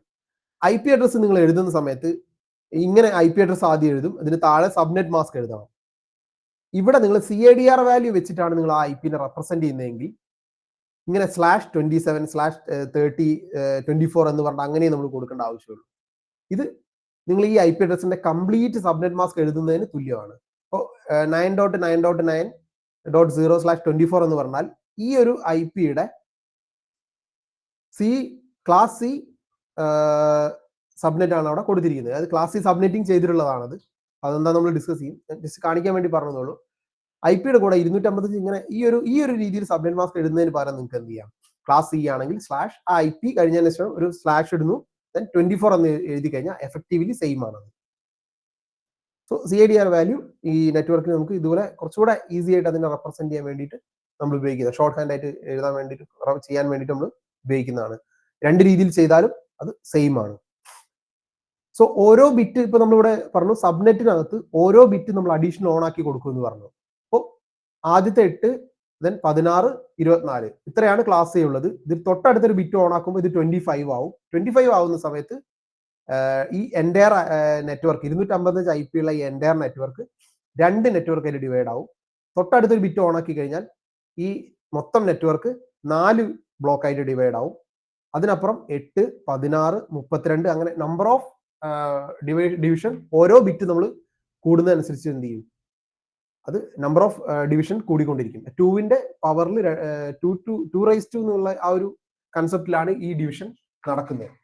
അപ്പോൾ ഒരുപാട് നമ്പർ ഓഫ് നെറ്റ്വർക്ക് ID നമുക്ക് എന്ത് ചെയ്യാം? ഇതിൽ നിന്നും ക്രിയേറ്റ് ചെയ്തെടുക്കാൻ പറ്റും. ഓക്കെ, ഇതിൽ നമ്മൾ ശ്രദ്ധിക്കേണ്ട ഒരു കാര്യം എന്ന് പറഞ്ഞാൽ നമ്മൾ ഡിവൈഡ് ചെയ്യുന്ന network number of network common ആയിരിക്കും. അപ്പൊ നിങ്ങൾക്ക് ഇത് നമുക്ക് എന്ത് ചെയ്യുന്ന പേപ്പറിൽ എഴുതി കാൽക്കുലേറ്റ് ചെയ്ത് കൊണ്ടുവരാൻ പറ്റുന്ന ഒരു വാല്യൂ ആണ്, നമുക്ക് കണ്ടുപിടിക്കാൻ പറ്റും. പക്ഷെ അത് ഒരുപാട് ടൈം ടേക്കിംഗ് ആണ്. ഇപ്പോഴത്തെ ഒരു കൺസെപ്റ്റിൽ നമുക്ക് സബ്നെറ്റ് മാസ്കിങ് എന്താന്നുള്ളത് നമ്മൾ പഠിച്ച് മാത്തമാറ്റിക്കലി കാൽക്കുലേറ്റ് ചെയ്ത് കൊണ്ടുവരേണ്ട ആവശ്യമുണ്ടെന്ന് തോന്നുന്നില്ല. കാരണം നമുക്ക് അതിന്റെ കൺസെപ്റ്റ് മനസ്സിലാവാൻ വേണ്ടിയിട്ടാണ് ഇത് ഇത്രയും കുറച്ചൊന്ന് വലിച്ചു നീട്ടി പറയേണ്ട വന്നത്. അപ്പോൾ ഇതിന് നിങ്ങൾക്ക് എന്ത് ചെയ്യാൻ പറഞ്ഞാൽ ഈ ഒരു സൈറ്റ് വേണമെങ്കിൽ, ഇത് ജസ്റ്റ് ഒരു എക്സാമ്പിൾ മാത്രമാണ്, ഇതുപോലെ ഒരുപാട് സൈറ്റുകൾ കിട്ടും. കുറെ കൂടെ ഫ്രണ്ട്ലി ആയിട്ടുള്ള ഒരു ഇന്റർഫേസ് ഉള്ള ഒരു സൈറ്റ് ആണെന്ന് ഈ ഒരു IP സബ്നെറ്റ് കാൽക്കുലേറ്റർ എന്ന് പറയുന്നത്. അപ്പൊ ഇവിടെ നിങ്ങൾക്ക് എന്ത് ചെയ്യാൻ പറ്റുന്ന നമുക്ക് ഏതിനെ വേണമെങ്കിൽ ഡിവൈഡ് ചെയ്ത് നോക്കാം. 192.168.10.1 എന്ന് പറയുന്ന ഒരു നെറ്റ്വർക്ക് 10.1 എന്ന് പറയുമ്പോൾ IP ആവും. 10.0 എന്ന് പറയുന്ന ഒരു നെറ്റ്വർക്കിനെ അതിന്റെ ആക്ച്വൽ വാല്യൂ എന്ന് പറയുന്നത് 24 ആണ്. ഇത് 192 വരുന്നതുകൊണ്ട് ക്ലാസ് സി ആണ്. സോ 255 ആണ്, മീൻസ് /24 ആണ് അതിന്റെ ആക്ച്വൽ സബ്നെറ്റ്. ഇത് വെച്ച് നമ്മൾ കാൽക്കുലേറ്റ് ചെയ്യുകയാണെങ്കിൽ ഇവിടെ നിങ്ങൾക്ക് കാണാം ഇതിന്റെ നെറ്റ്വർക്ക് ID ഇതാണ്, നെറ്റ്വർക്ക് അഡ്രസ് ഇതാണ്, യൂസബിൾ ഹോസ്റ്റ് IP നിങ്ങൾക്ക് മിഷന് കൊടുക്കാൻ പറ്റുന്ന ഹോസ്റ്റ് IP 1 മുതൽ 254 വരെയാണ്. ബ്രോഡ്കാസ്റ്റ് അഡ്രസ് 255 ആണ്. ടോട്ടൽ നമ്പർ ഓഫ് ഹോസ്റ്റ് എന്ന് പറയുന്നത് 256 ആണ്. ഈ നെറ്റ്വർക്ക് ID അടക്കം 256 എണ്ണമാണ് ഉള്ളത്. അതിൽ ഇങ്ങനെയാണ് അതിന്റെ ഡിവിഷൻ വരുന്നത്. ഇതൊരു എൻറ്റയർ ക്ലാസ് സി നെറ്റ്വർക്ക് ആണ്. ഇതിനെ നമ്മൾ 25, അതായത് തൊട്ടടുത്ത ഒരു ബിറ്റ്, ആദ്യത്തെ 8 ബിറ്റ് ആദ്യത്തെ 3 ബ്ലോക്ക് ഫുൾ ഓൺ ആണ്. 4ാമത്തെ ബ്ലോക്കിലെ ആദ്യത്തെ ബിറ്റ് നമ്മൾ ഓൺ ആക്കുകയാണെങ്കിൽ അത് 25 ആയി മാറും എന്ന് പറഞ്ഞു. അതിന്റെ സബ്നെറ്റ് മാസ്കിൽ 128 എന്ന് പറഞ്ഞ വാല്യൂ വരും. 256ന്റെ നേർ പകുതി 2 ഡിവൈഡ് ആവുന്നത് ഫസ്റ്റ് ബ്ലോക്ക് ബിറ്റ് ഓൺ ആകുമ്പോൾ. സോ അത് 128 എന്ന് പറയുന്ന സബ്നെറ്റ് മാസ്ക് വരും അതിന്. അപ്പോൾ ഇങ്ങനെ വന്നു കഴിഞ്ഞാൽ ഇതിനെങ്ങനെ എന്താണ് ഇതിന്റെ ഒരു ചേഞ്ച് വരിക നമുക്ക് നോക്കാം. ജസ്റ്റ് കാൽക്കുലേറ്റ് കൊടുത്തു കഴിഞ്ഞാൽ സോറി, ഇങ്ങനെ നമ്മൾ കൊടുത്തു കഴിഞ്ഞാൽ ആദ്യത്തെ നെറ്റ്വർക്ക് അഡ്രസ് എന്ന് പറയുന്നത് ഇതായിരിക്കും വരിക. 10.0 തന്നെയാണ് ആദ്യത്തെ നെറ്റ്വർക്ക് അഡ്രസ്. പക്ഷെ ആദ്യത്തെ IP അഡ്രസ്സും 10.1 തന്നെയാണ്. പക്ഷെ അതിന്റെ നെറ്റ്വർക്ക് ഐഡി എന്താവും? ചേഞ്ച് ആയതുകൊണ്ട് 128 ആണ് മാക്സിമം പോസിബിലിറ്റി. ഓരോ നെറ്റ് ബ്ലോക്കിലും 2 എണ്ണമായിട്ട് ഡിവൈഡ് ആയി അതിലൊരു സബ്നെറ്റിൽ 128 വരെ മാക്സിമം പറ്റുള്ളൂ. അപ്പൊ അതിൽ ആദ്യത്തത് എവിടെ പോയി? 0 നെറ്റ്വർക്ക് ഐഡി ആയിട്ട് പോയി. 1 to 126 യൂസബിൾ IP റേഞ്ചും 127 എന്ന് പറയുന്നത് ബ്രോഡ്കാസ്റ്റ് അഡ്രസ്സുമായിട്ട് പോയി. നെക്സ്റ്റ് 128 അത് അടുത്ത നെറ്റ്വർക്കിന്റെ നെറ്റ്വർക്ക് ഐഡി ആണ്. പണ്ട് ഇത് IP ആയിരുന്നു, നമ്മൾ സബ്നെറ്റിംഗ് ചെയ്തപ്പോൾ ഇത് എന്തായി? നെറ്റ്വർക്ക് ഐഡി ആയിട്ട് മാറി. ദെൻ അതിന്റെ ആദ്യത്തെ IP എന്ന് പറയുന്നത് 129 ആണ്. രണ്ടാമത്തെ IP എന്ന് പറയുന്നത് 254 ആണ്. ലാസ്റ്റ് IP 255 ഇതിന്റെ ബ്രോഡ്കാസ്റ്റ് അഡ്രസ്. ഇവിടെ നമ്മൾ നേരത്തെ പറഞ്ഞ പോലെ 10.1 10.129 നിങ്ങൾ 25 വെച്ച് സബ്നെറ്റ് ചെയ്ത് കഴിഞ്ഞാൽ ഒരിക്കലും കമ്മ്യൂണിക്കേറ്റ് ചെയ്യില്ല. നിങ്ങൾക്ക് 2 മെഷീൻ കണക്ട് ചെയ്തിട്ട് വേണമെങ്കിൽ ഇത് ചെക്ക് ചെയ്ത് നോക്കാം. ഇത് 2 എൻറ്റയർ നെറ്റ്വർക്ക് ആയിട്ട് വർക്ക് ചെയ്യും. ഈവൻ അതിന്റെ ഫിസിക്കൽ നെറ്റ്വർക്ക് സെയിം ആണെങ്കിൽ കൂടെ, തമ്മിൽ കണക്ഷൻ ഉണ്ടെങ്കിൽ കൂടെ IP network different, network ID different ആയതുകൊണ്ട് ഇവർ തമ്മിൽ ഉണ്ടാവില്ല. ഓക്കെ, ഈ കൺസെപ്റ്റിനെ പറയുന്ന പേരാണ് സബ്നെറ്റിംഗ്. ഇത് നിങ്ങൾക്ക് ഓരോന്നും 25 എന്നുള്ളത് നമ്മൾ 26 ആക്കി കഴിഞ്ഞാൽ, അത് 2 ബിറ്റ് ഓൺ ആക്കി കഴിഞ്ഞാൽ ഞാൻ നേരത്തെ പറഞ്ഞ പോലെ 4 എണ്ണമായിട്ട് ഡിവൈഡ് ആവും. അതിന്റെ മൊത്തം ലിസ്റ്റ് നിങ്ങൾക്ക് ഇവിടെ കാണാം. അപ്പൊ ഈ ഒരു സൈറ്റ് ബേസ് നമുക്ക് എന്ത് ചെയ്യാം? വളരെ ഈസി ആയിട്ട് നമുക്ക് ഇതിനെ കാൽക്കുലേറ്റ് ചെയ്യാം. നമുക്ക് പ്രത്യേകിച്ച് ഹെഡേക്ക് ഒന്നുമില്ല. നേരെ തിരിച്ചിപ്പോ നമ്മൾ 27 ചെയ്യുകയാണെങ്കിൽ അത് 8 എണ്ണമായിട്ട് മാറും. ഇതേപോലെ ഇപ്പൊ നമുക്ക് വേണമെങ്കിൽ എന്ത് ചെയ്യാം? ഒരു വേറൊരു റേഞ്ചിൽ ക്ലാസ് B 172 16 0.0 10 20 എന്ത് വേണമെങ്കിൽ കൊടുക്കാം. ഈ ഒരു IP ഇതിനെ നമുക്ക് യൂഷ്വലി ഇതിന്റെ എന്താ വരിക? 16 ആണ് വരിക, ശരിയല്ലേ? B ആവുമ്പോൾ 2 ബ്ലോക്ക് ഫുൾ ഓൺ, 2 ബ്ലോക്ക് തന്നെ 8 കിട്ടും 16. സോ അത് ഇങ്ങനെ തന്നെ വരും. നമ്മൾ നേരത്തെ പറഞ്ഞ പോലെ 0 അതിന്റെ മാക്സിമം IP എന്ന് പറയുന്നത് ഏറ്റവും ലാസ്റ്റ് IP ആയിരിക്കും ബ്രോഡ്കാസ്റ്റ് IP. ഇത്രയും 65,000 സംതിങ് പോസിബിലിറ്റീസ് അവിടെ ഉണ്ടാവും. ഓക്കെ, ഇവിടെ നമ്മൾ എന്ത് ചെയ്യാം? ഈ 16 വേണേൽ നമുക്ക് എന്ത് ചെയ്യാം? 17 ആയിട്ടോ 18 ആയിട്ടോ 19 ആയിട്ടോ ഒക്കെ ചെയ്യാം. വേണേൽ നിങ്ങൾക്ക് 24 28 ഒക്കെ വെച്ച് 25 വെച്ച് ചെയ്യുകയാണെങ്കിൽ ഇതെങ്ങനെ ബിഹേവ് ചെയ്യുന്നു നോക്കാം. സി, ഈ ഒരു നെറ്റ്വർക്കിന്റെ ആദ്യത്തെ 3 ബ്ലോക്ക് എന്തായി? ക്ലാസ് C പോലെ നെറ്റ്വർക്ക് ഐഡി ആയിട്ട് ഓട്ടോമാറ്റിക് ആയിട്ട് അത് രജിസ്റ്റർ ചെയ്തു. സോ ഈ ഒരു ഇങ്ങനെ നമ്മൾ ഇതും /25 എന്ന് കൊടുത്തു കഴിഞ്ഞാൽ ഇവിടെ എന്താവും? 2 IP മാത്രമേ കാണൂ. ഇവിടെ നിങ്ങൾ 24 കൊടുത്താൽ ഇത് പക്ക C മാതിരി വർക്ക് ചെയ്യും, പക്ക ക്ലാസ് C പോലെ ഉണ്ടാവും. 0 മുതൽ 254 വരെ യൂസബിൾ IP, 255 ഇതിന്റെ ബ്രോഡ്കാസ്റ്റ് IP. സോ ഇത് ക്ലാസ് C പോലെ ബിഹേവ് ചെയ്യും. അപ്പൊ സബ്നെറ്റിംഗ് ഉപയോഗിച്ച് നമുക്ക് എന്ത് ചെയ്യാം? അപ്പോൾ ഇവിടെ 65,000 സംതിങ് നമ്പർ ഓഫ് IPs ഉണ്ടായിരുന്ന ആ നെറ്റ്വർക്കിനെ നമുക്ക് എന്ത് ചെയ്യാം? 256 IPയുടെ ബ്ലോക്കുകളായിട്ട് ഡിവൈഡ് ചെയ്തിട്ട് നമുക്ക് യൂസ് ചെയ്യാം. ഇവിടെ ഡിവിഷനിൽ ശ്രദ്ധിക്കേണ്ട കാര്യം എന്ന് പറഞ്ഞാൽ ഇത്രേ ഉള്ളൂ. ഇത് ചെയ്യുന്ന സമയത്ത് ഇതിലുള്ള നമ്പർ ഓഫ് IP ഫിക്സഡ് ആയിരിക്കും, എല്ലാ നെറ്റ്വർക്കിലും ഫിക്സഡ് ആയിരിക്കും. നമ്മൾ 4 ഡിവൈഡ് ചെയ്താൽ 62 IP യൂസബിൾ ആയിരിക്കും, 2 ഡിവൈഡ് ചെയ്താൽ 126 IP യൂസബിൾ ആയിരിക്കും. ആ ഒരു സബ്നെറ്റിംഗിൽ വരുന്ന സമയത്ത് ഡിവിഷൻ നടന്ന അതിന്റെ നമ്പർ ഓഫ് IPs ഫിക്സഡ് ആയിരിക്കും. അപ്പോഴും അവിടെ എന്ത് പറ്റും? ഇവിടെ അഗെയിൻ IP വേസ്റ്റേജ് വരാൻ തുടങ്ങി. കാരണം എന്താണ്? ഇപ്പൊ നമ്മൾ 4 എണ്ണമായിട്ട് ഡിവൈഡ് ചെയ്തു. എനിക്ക് ഒരു നെറ്റ്വർക്കിൽ എനിക്ക് 64 IP വേണം, പക്ഷെ ബാക്കി നെറ്റ്വർക്കിലൊന്നും 64 ആവശ്യമില്ല. ഒന്നിൽ എനിക്ക് 10 എണ്ണം മതിയായിരുന്നു, പിന്നെ ഒരെണ്ണത്തിൽ എനിക്ക് 30 എണ്ണം മതിയായിരുന്നു, പിന്നെ ഒരെണ്ണത്തിൽ എനിക്ക് 48 എണ്ണം മതിയായിരുന്നു. അപ്പൊ എന്തായി? ഇവിടെയൊക്കെ വേസ്റ്റേജ് ഡിഫറെന്റ് ആവാൻ തുടങ്ങി. 30 എണ്ണം വേണ്ടടുത്ത് 64 ഉണ്ടെങ്കിൽ എന്താവും? ബാക്കി 32 IP അഗെയിൻ വേസ്റ്റ് ആണ്. അപ്പൊ സബ്നെറ്റിംഗ് കുറച്ചുകൂടെ ഒപ്റ്റിമൈസ്ഡ് ആവണം. ഇപ്പോഴും അതെന്തല്ല, ഒപ്റ്റിമൈസ്ഡ് അല്ല.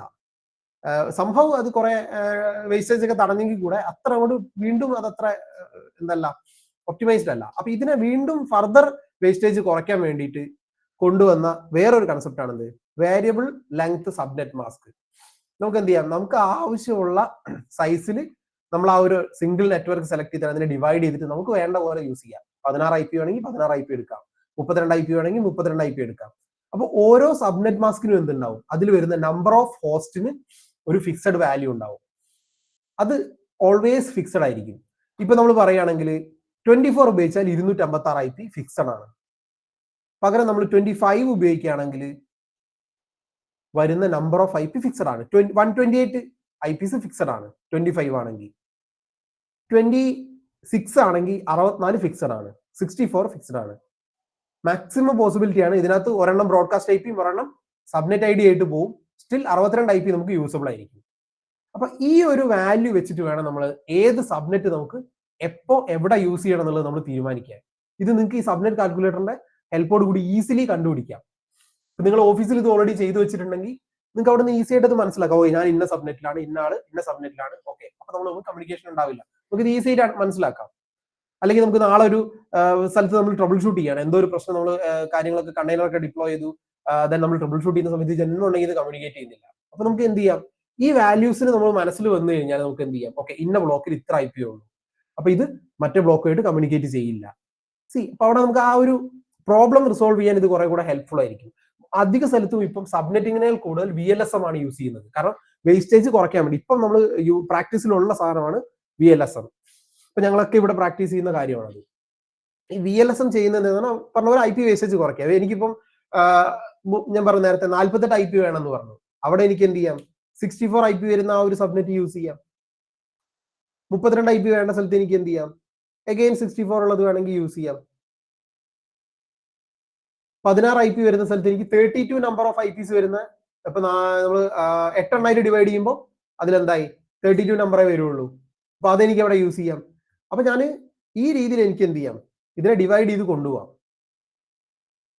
അപ്പൊ നിങ്ങൾ ഓരോ IP വെച്ച് ഡിവൈഡ് ചെയ്യുന്ന സമയത്തും ഇതിന്റെ സബ്നെറ്റ് മാസ്കും അതായത് CADR വാല്യൂവും നെറ്റ്വർക്ക് ID, ആദ്യത്തെ ഹോസ്റ്റ് IP, അവസാനത്തെ ഹോസ്റ്റ് IP, ബ്രോഡ്കാസ്റ്റ് IP, ഇതൊക്കെ ചേഞ്ച് ചെയ്തുകൊണ്ടിരിക്കും.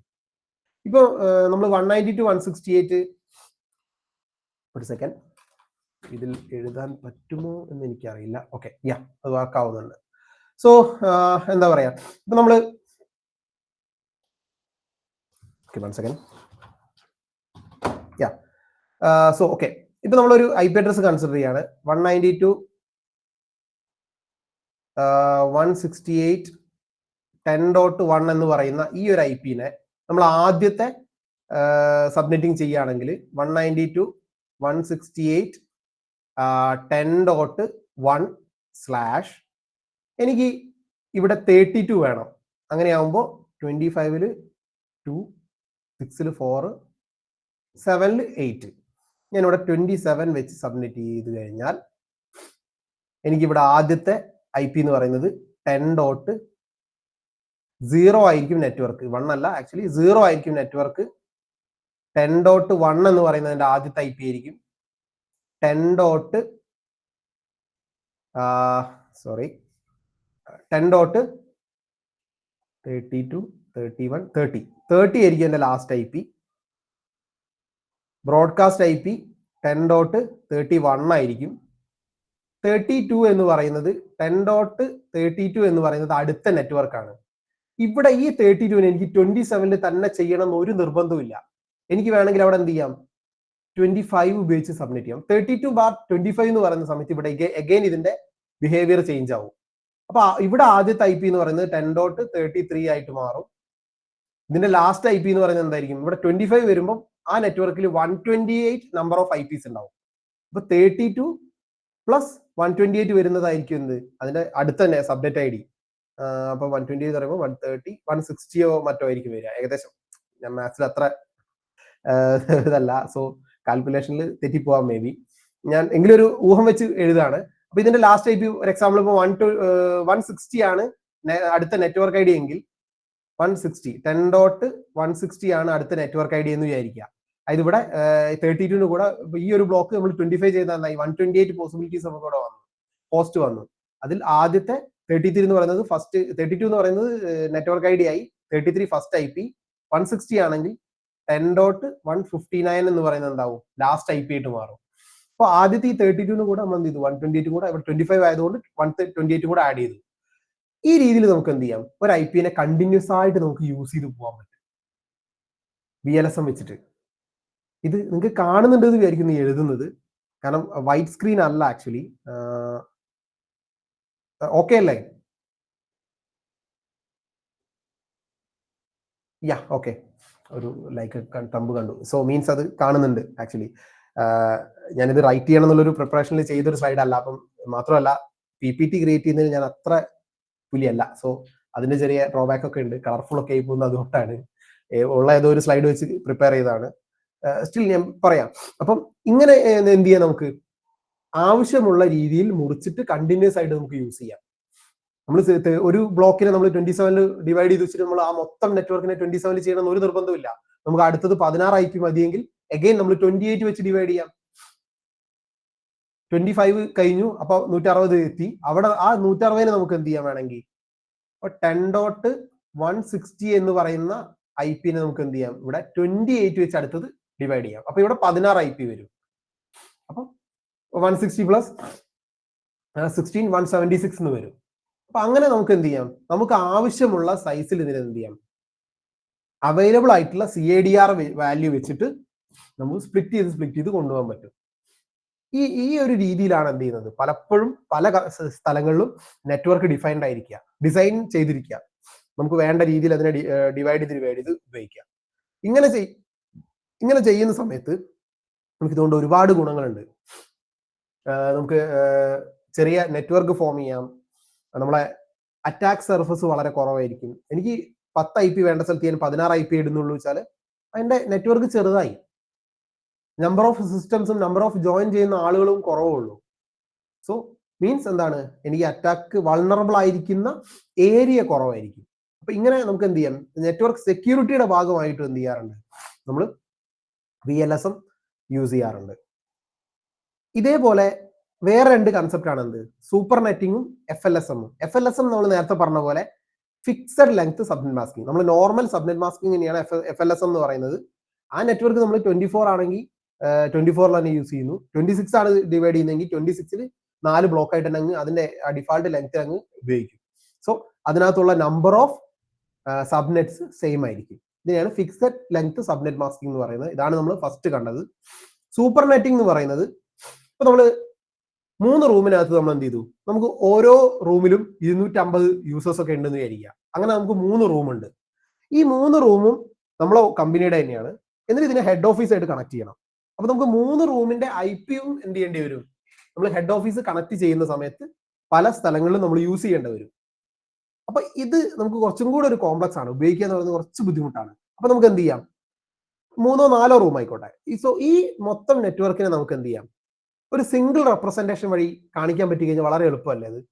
4 റൂമിനും നമ്മൾ ഒരൊറ്റ രീതിയിൽ എഴുതുക. അപ്പം 192.168 0.0/24 1.0/24 2.0 3.0 ഇങ്ങനെ 4 നെറ്റ്വർക്ക് ഉണ്ട്. ഈ 4നെയും നമ്മൾ 4 എണ്ണമായിട്ട് എഴുതുക എന്ന് പറയുമ്പോൾ 4 തവണ നമ്മൾ ഇത് റെപ്രസെന്റ് ചെയ്യാൻ പോകണം. അപ്പം നമ്മൾ ഹെഡ് ഓഫീസിലേക്ക് കണക്ട് ചെയ്യുന്ന സമയത്ത് പല ഡിവൈസ്, റൂട്ടർ പോലുള്ള പല ഡിവൈസസും ഉപയോഗിക്കും. അപ്പൊ അവിടെയൊക്കെ നമ്മൾ എന്ത് ചെയ്യേണ്ടി വരും, 4 തവണ ഇത് ഡിഫൈൻ ചെയ്യാൻ പോകണം. അപ്പൊ അത് ഭയങ്കര ബുദ്ധിമുട്ടുള്ള പണിയാണ്. അപ്പൊ നമുക്ക് എന്ത് ചെയ്യാൻ പറ്റും, ഇതിനെ സൂപ്പർ നെറ്റ് ചെയ്യുക, ഇന്റഗ്രേറ്റ് ചെയ്തിട്ട് ഒരു സിംഗിൾ നെറ്റ്വർക്ക് ആയിട്ട് ഡിഫൈൻ ചെയ്യുക. 4 കൂടെ പിടിച്ചിട്ട് നമ്മൾ എന്ത് ചെയ്യുക, ഇന്റഗ്രേറ്റ് ചെയ്തിട്ട് 22 എന്ന് എഴുതാം. അപ്പൊ ഇങ്ങനെ എഴുതുന്നതിനെയാണ് സൂപ്പർ നെറ്റിംഗ് എന്ന് പറയാ. ഇത് യൂഷ്വൽ പ്രാക്ടീസിൽ നമ്മൾ എല്ലാ സ്ഥലത്തുനിന്നും കണ്ടുവരുന്ന കാര്യമല്ല. ചില സ്ഥലങ്ങളിൽ ഇപ്പൊ എന്താ പറയാ, നമ്മളെ റൗട്ടിങ്ങും അങ്ങനെ ചില സ്പെഷ്യൽ കേസസിൽ ഉപയോഗിക്കുന്ന ഒരു കൺസെപ്റ്റ് ആണ്. ജസ്റ്റ് അറിഞ്ഞു വെക്കുക. ഓക്കെ, ഇനി നമ്മൾ ഇപ്പൊ ഇത്രയും നേരം നമ്മൾ IP അഡ്രസ് ഉണ്ടെങ്കിലേ കമ്മ്യൂണിക്കേറ്റ് ചെയ്യാൻ പറ്റൂ, IP അഡ്രസ് വേണം കമ്മ്യൂണിക്കേറ്റ് ചെയ്യാൻ, 2 നെറ്റ്വർക്ക് ID ആണെങ്കിൽ കമ്മ്യൂണിക്കേറ്റ്, പല കാര്യങ്ങളും പറഞ്ഞു. ഇനി ആര് IP അഡ്രസ് കൊടുക്കും, ഇതാണ് നമ്മൾ നേരത്തെ പറഞ്ഞത് DHCP, dynamic host configuration protocol. ഓരോ നെറ്റ്വർക്കിലും ഇങ്ങനെ ഒരാൾ എപ്പോഴും ഉണ്ടാവും. ഇങ്ങനെ ഒരാൾ ഇല്ലെങ്കിൽ നമ്മൾ മാനുവലി പോയിട്ട് IP കൊടുക്കേണ്ടി വരും. നിങ്ങൾക്ക് റൈറ്റ് സൈഡിൽ കാണുന്ന ഈ 2 പിക്ചർ അധികം ആളുകളും കണ്ടിട്ടുണ്ടാവും ചിലപ്പോ. ഇതാണ് നമ്മൾ മാനുവലി IP അസൈൻ ചെയ്യാൻ വേണ്ടിയിട്ട് ഇന്റർനെറ്റിന്റെ ആ എതർനെറ്റ് നമ്മളെ കണക്ഷൻ കണക്ട് ചെയ്യുന്ന ആ പോർട്ടിന്റെ പ്രോപ്പർട്ടീസ് എടുക്കും. എന്നിട്ട് എന്ത് ചെയ്യും, അതിനകത്തുനിന്ന് IPv4ന്റെ പ്രോപ്പർട്ടീസ് എടുത്തിട്ട് അവിടെ നമ്മൾ എന്ത് ചെയ്യും, മാനുവലി IP അഡ്രസ് അടിച്ചു കൊടുക്കും. ഇവിടെ നിങ്ങൾക്ക് ഡിഫോൾട്ട് ഗേറ്റ്വേ എന്നുള്ളൊരു വാല്യൂ കാണാം. ഡിഫോൾട്ട് ഗേറ്റ്വേ എന്ന് പറഞ്ഞു കഴിഞ്ഞാൽ ആ നെറ്റ്വർക്കിനെ സംബന്ധിച്ച് അതിന്റെ എക്സിറ്റ് പോയിന്റ് എന്നാണ് അർത്ഥം. നിങ്ങൾ വീട്ടിൽ മോഡം യൂസ് ചെയ്യുന്നുണ്ടെങ്കിൽ നിങ്ങളെ ഫോണിനകത്ത് മോഡത്തിനകത്ത് നിന്ന് വൈഫൈ ത്രൂ കണക്ഷൻ ഇന്റർനെറ്റ് ഉപയോഗിക്കുന്നുണ്ടെങ്കിൽ നിങ്ങളുടെ ഡിഫോൾട്ട് ഗേറ്റ്വേ എന്ന് പറയുന്നത് ആ മോഡത്തിന്റെ IP ആണ്.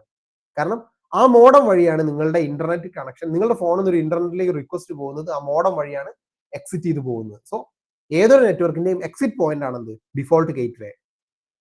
ഓക്കെ, അപ്പൊ ഈ കാര്യങ്ങൾ നമ്മൾ ഡിഫൈൻ ചെയ്ത് കൊടുക്കേണ്ടി വരും. DHCP ഉണ്ടെങ്കിൽ എന്ത് ചെയ്യും, DHCP ഓട്ടോമാറ്റിക് ആയിട്ട് IP അങ്ങ് അസൈൻ ചെയ്തോളും. നമ്മൾ ഈ മാനുവലി അസൈൻ ചെയ്തിട്ട് നിങ്ങൾക്ക് കാണാം ഒപ്റ്റൈൻ ആൻഡ് IP ഓട്ടോമാറ്റിക്കലി, അത് DHCPക്ക് ഓപ്ഷൻ ആണ്. Use the following IP address manually set ചെയ്യാനുള്ളതാണ്. DHCP IP അസൈൻ ചെയ്യുന്നത് ഡോറ എന്ന് പറയുന്ന ഒരു പ്രോസസ് വഴിയാണ്. Discover, offer, request, acknowledgement. ഇതൊരു പിങ് പോങ് പരിപാടിയാണ്. DHCP സെർവർ എന്തെങ്കിലും ഉണ്ടാവും, ഒരു സ്ഥലത്ത് ഇരിക്കുന്നുണ്ടാവും. മേ ബി നിങ്ങളുടെ മോഡത്തിലാവാം, ചിലപ്പോൾ നിങ്ങളുടെ ഫയർവാളിലാവും ഓഫീസിൽ, ചിലപ്പോൾ നിങ്ങളുടെ ഏതെങ്കിലും ഒരു സെർവറിനകത്തായിരിക്കും.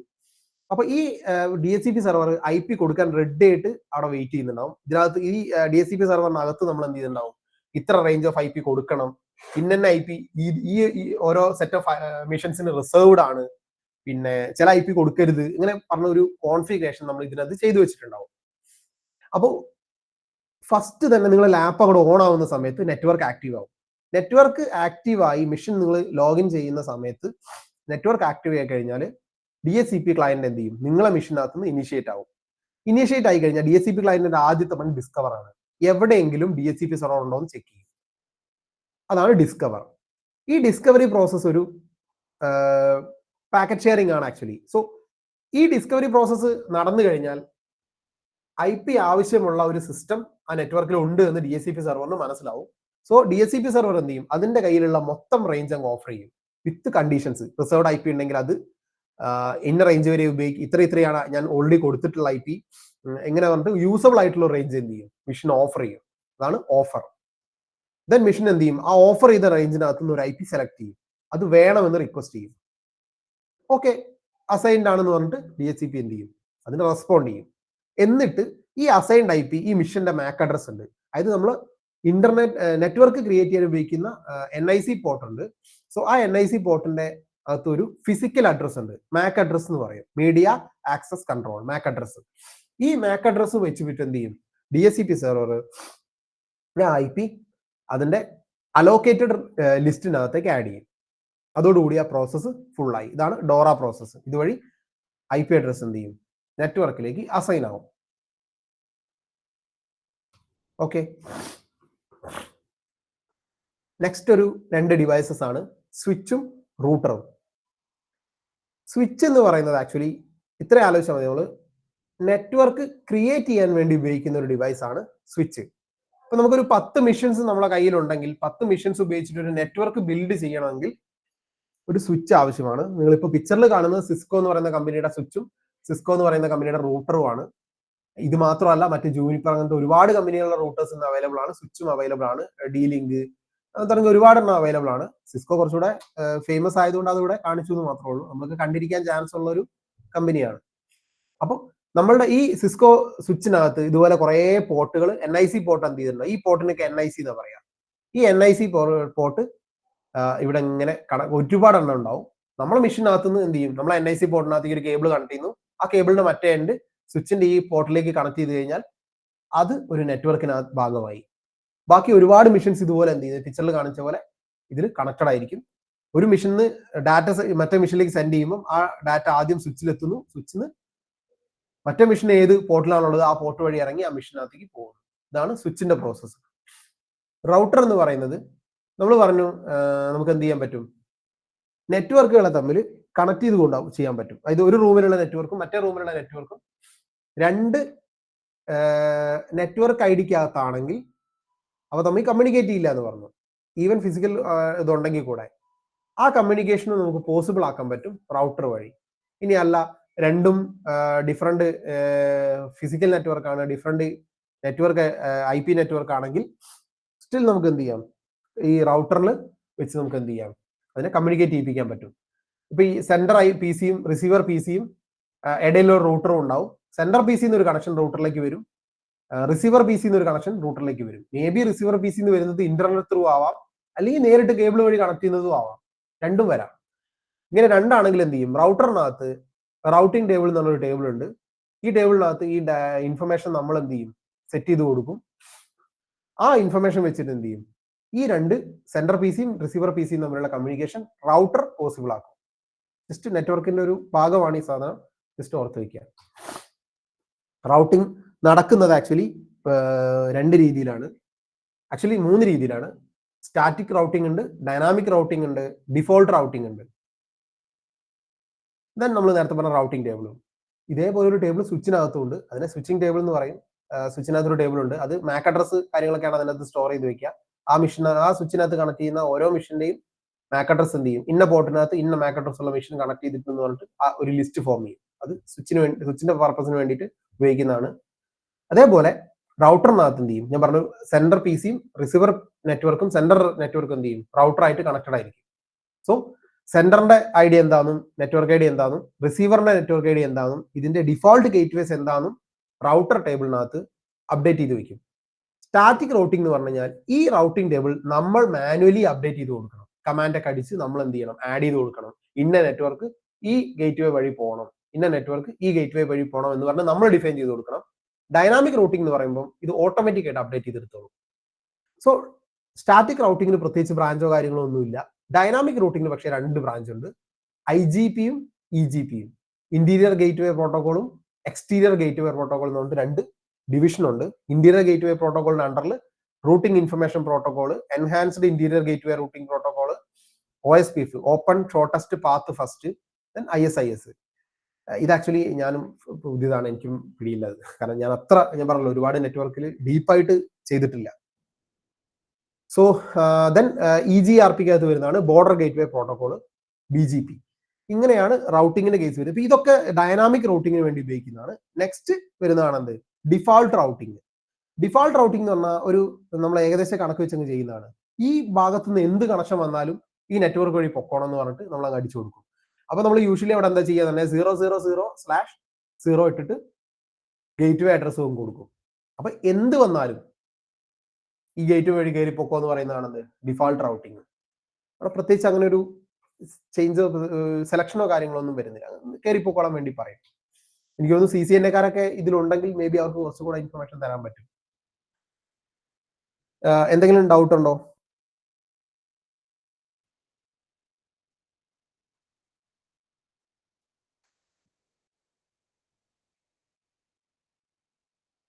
യാ ഓക്കെ, ഡൗട്ട്സ് ഒന്നും ഇല്ലാന്ന് തോന്നുന്നു. എങ്കിൽ നമുക്ക് ലാസ്റ്റ് സെക്ഷനിൽ ഇനി എന്തെങ്കിലും ഉണ്ടെങ്കിൽ നമുക്ക് സംസാരിക്കാം. ഇതിന്റെ കൂടെ കുറച്ച് ഞാൻ പറഞ്ഞല്ലോ ഒരു ഗുഡ് ടു നോ ടോപ്പിക് ഞാൻ ഇതിൽ ആഡ് ചെയ്തിരുന്നു. അതും പിന്നെ ഒരു ഡൊമൈൻ എന്ന് പറയുന്ന സെക്ഷനും കൂടിയാണ് നമുക്ക് ഇനി കവർ ചെയ്യാനുള്ളത്. ഡൊമൈൻ നെയിം ആക്ച്വലി എന്താണ്? ഇപ്പൊ നമ്മൾ ഇന്റർനെറ്റ് യൂസ് ചെയ്യുന്ന ആളുകളാണ്. നമുക്ക് എല്ലാവരും ഡൊമൈൻ നെയിം നമ്മൾ യൂസ് ചെയ്തിട്ടും ഉണ്ടാവും. google.com, facebook.com, instagram.com, google.com, അങ്ങനെയൊക്കെ gmail.com, ഇതൊക്കെ ഡൊമൈൻ നെയിമിന് എക്സാമ്പിൾ ആണ്. സോ എന്തിനാണ് ഇങ്ങനെ ഒരു നെയിമിന്റെ ആവശ്യം? ഇത് ശരിക്കൊരു അതിന്റെ പർപ്പസ് വരുന്ന എവിടാന്ന് പറഞ്ഞു കഴിഞ്ഞാല്, നെയിം ഒരു പേര് നമുക്ക് ഓർത്ത് വെക്കാൻ എളുപ്പമാണ്. ഇപ്പൊ പണ്ടൊക്കെ നിങ്ങൾ ആലോചിച്ച് നോക്കിയാൽ ഒരുപാട് മുന്നേ നമുക്ക് ഈ ഫോൺ ഇത്രയൊക്കെ സെറ്റപ്പ് ആവുന്നതിന് മുന്നേ ഒരുപാട് mobile numbers, land phone number ആയാലും ഒക്കെ നമുക്ക് നമ്പേഴ്സ് കുറെ ഓർമ്മയുണ്ട്. ഇപ്പൊ നമുക്കത് അത്ര ഓർമ്മയില്ല. പക്ഷെ ഇപ്പൊ നിങ്ങൾ ഇപ്പൊ ഓരോരുത്തർക്കും എങ്ങനെ പോയാലും ഒരു 10-100 ഫ്രണ്ട്സ് എന്തായാലും അറിയുന്ന ആളുകൾ കൂടെ കൂട്ടി ഒരു 100 ആളെങ്കിലും നിങ്ങൾ അറിയുന്നുണ്ടാവും. ഈ 100 ആളെ പേര് പറയാൻ പറഞ്ഞാൽ നമ്മൾ പകുതി മുക്കാ പേർക്കും എന്ത് ചെയ്യാൻ പറ്റും, ആ പേര് ഫുൾ ലിസ്റ്റ് ചെയ്യാൻ പറ്റും. കാരണം പേര് നമുക്ക് ഓർത്തെടുക്കാൻ എളുപ്പമാണ്. നമ്പേഴ്സ് പെട്ടെന്ന് മറന്നുപോകും. അവരെ മൊബൈൽ നമ്പർ, ഈ 100 ആളെ മൊബൈൽ നമ്പർ എഴുതാൻ പറഞ്ഞാലോ ചിലപ്പോൾ ഒറ്റ നമ്പർ പോലും നമുക്ക് എഴുതാൻ അറിയില്ല, ഓർമ്മ ഉണ്ടാവില്ല. അപ്പോൾ നമ്പർ ഓർത്ത് വെക്കുക എന്ന് പറയുന്നത് ഭയങ്കര ഡിഫിക്കൽട്ടാണ് മോസ്റ്റ് ഓഫ് ദ ആളുകൾക്കും. അപ്പൊ നമുക്ക് പേരുകൾ ഓർത്ത് വെക്കാൻ എളുപ്പമാണ്. അപ്പോൾ നമ്മളൊരു സിസ്റ്റം, ഒരു സെർവർ, നിങ്ങൾ ഫേസ്ബുക്ക് ആക്സസ് ചെയ്യുന്ന ആലോചിച്ച് നോക്കിയേ. 200.24.150.354 എന്നൊക്കെ പറഞ്ഞ് നിങ്ങൾ ഫേസ്ബുക്ക് പേജ് ആക്സസ് ചെയ്യുന്നത് നിങ്ങളൊന്ന് ആലോചിച്ച് നോക്കിയേ. അത് ഭയങ്കര ഡിഫിക്കൽട്ട് ആയിരിക്കും. ചിലപ്പോൾ ആ കമ്പനിക്ക് തന്നെ ഒരു 10-100 സെർവർ ഉണ്ടാവും. ചിലപ്പോൾ നമുക്ക് ഈ പറഞ്ഞ ആ IP-ക്ക് അത് നമുക്ക് ചിലപ്പോൾ കിട്ടില്ല. ചിലപ്പോൾ നമുക്ക് വേറൊരു IP എടുക്കേണ്ട വരും. അങ്ങനെ 100 കണക്കിന് IP നമ്മൾ പബ്ലിഷ് ചെയ്ത് വെക്കുന്നു ഫേസ്ബുക്ക്. ഇത് നമ്മൾ ഓരോന്നിലും കയറി തപ്പേണ്ട സിറ്റുവേഷൻ നിങ്ങളൊന്ന് ആലോചിച്ച് നോക്കിയേ. അതൊക്കെ ഭയങ്കര ഡിഫിക്കൽട്ട് ആയതുകൊണ്ട് അവിടെ നമ്മൾ ഇൻട്രോഡ്യൂസ് ചെയ്തിട്ടുള്ള ഒരു സിസ്റ്റമാണെന്ത്, ഡൊമൈൻ നെയിം. അപ്പൊ നമുക്ക് എന്ത് ചെയ്യുന്ന IP-നെ ഒരു പേരായിട്ട് കൺവേർട്ട് ചെയ്യുന്നു. എന്നിട്ട് പേര് ഓർത്ത് വെക്കുക. നമ്മൾ പേരടിച്ചാൽ ബാക്ക് എൻഡിൽ എന്ത് ചെയ്യും? സിസ്റ്റത്തിന് IP തന്നെ വേണം, പേര് പറഞ്ഞാൽ അറിയില്ല. അപ്പോൾ അത് ആരോ ഒരാൾ എന്ത് ചെയ്യുന്നു? കൺവേർട്ട് ചെയ്ത് കൊടുക്കുന്നു. സിസ്റ്റത്തിൽ എത്തുമ്പോൾ അത് IP മാറുന്നു. ഓക്കെ, അപ്പൊ ഈ ഒരു പരിപാടിനെ പറയുന്ന പേരാണെന്ത്? Domain system. അതിനു വേണ്ടിയാണ് നമ്മൾ ഇൻട്രൊഡ്യൂസ് ചെയ്തത്. ഒരു നെയിമിംഗ് കൺവേർഷൻ വന്നു, സോറി നെയിമിംഗ് സിസ്റ്റം വന്നു. അവിടെ നമുക്ക് കൺവേർട്ട് ചെയ്യുന്ന ഒരാൾ വന്നു. അതിനെ പറയുന്ന പേരാണ് DNS, domain naming system.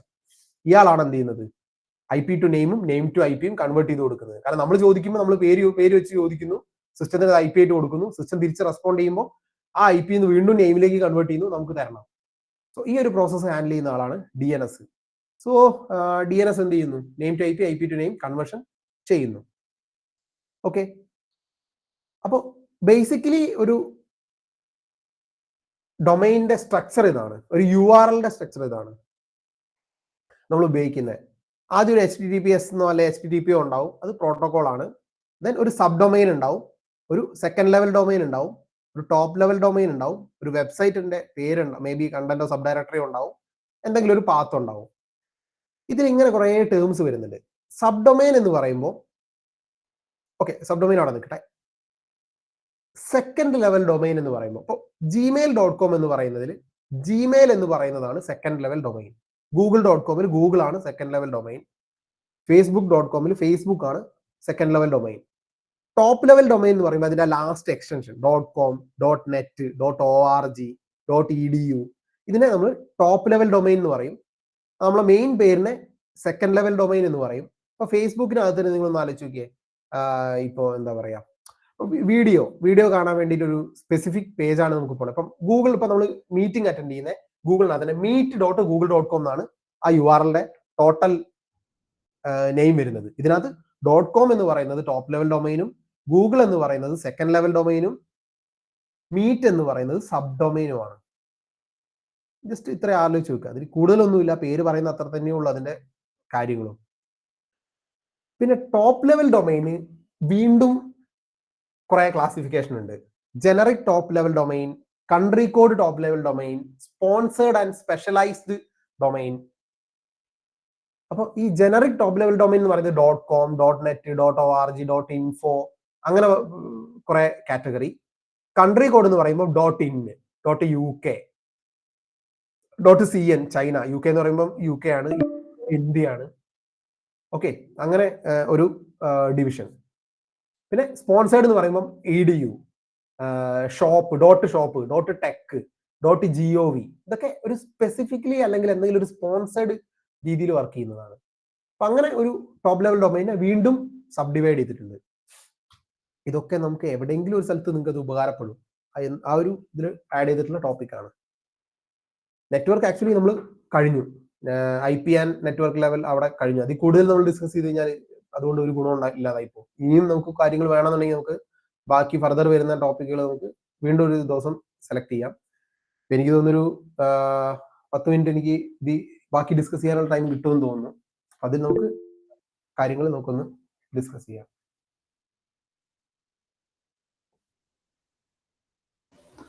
Hello,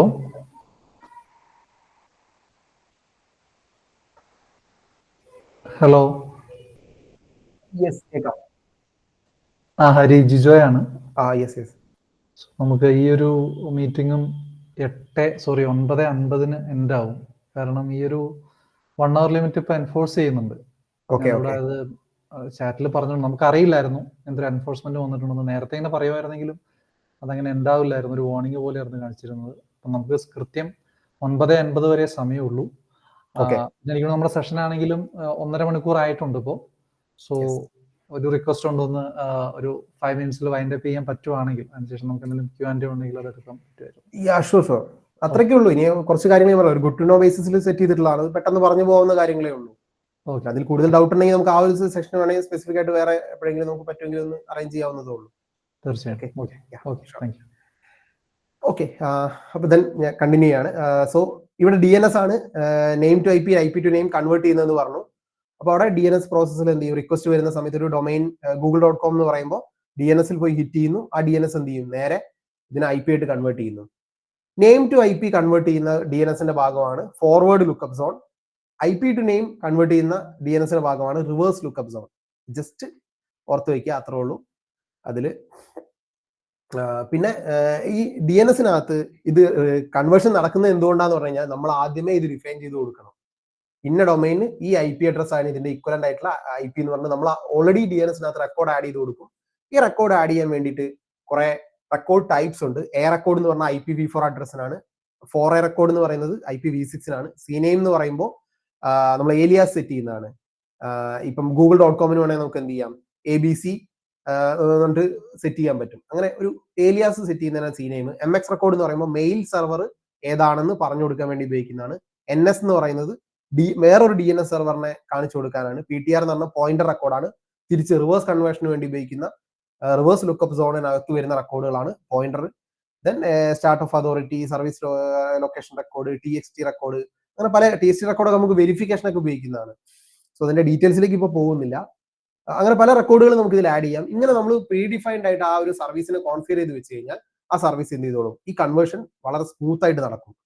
ഇപ്പൊ നമുക്ക് ആക്ച്വലി നമ്മൾ വേൾഡിൽ ഈ ഡൊമൈൻ കൺവേർഷൻ കാര്യങ്ങളൊക്കെ നടക്കുന്നത് എന്തുകൊണ്ടാണെന്ന് ഗൂഗിൾ പിന്നെ മറ്റ് ഡൊമൈൻ പ്രൊവൈഡേഴ്സ് ഉണ്ട്. ഇപ്പൊ നമുക്ക് ഡൊമൈൻ പർച്ചേസ് ചെയ്യണമെങ്കിൽ നമുക്ക് ഈ ഡൊമൈൻ നെയിമും മാനേജ് ചെയ്യുന്നത് അയാനയാണ്. നമ്മൾ നേരത്തെ പറഞ്ഞ IP അഡ്രസ്സും പോർട്ടും മാനേജ് ചെയ്യുന്ന സെയിം ടീം തന്നെയാണ് ഡൊമൈൻ നെയിമും മാനേജ് ചെയ്യുന്നത് ആക്ച്വലി. പക്ഷേ അവരുടെ അടുത്ത് പോയി നമ്മൾ പർച്ചേസ് ചെയ്യുന്ന പോസിബിൾ അല്ല.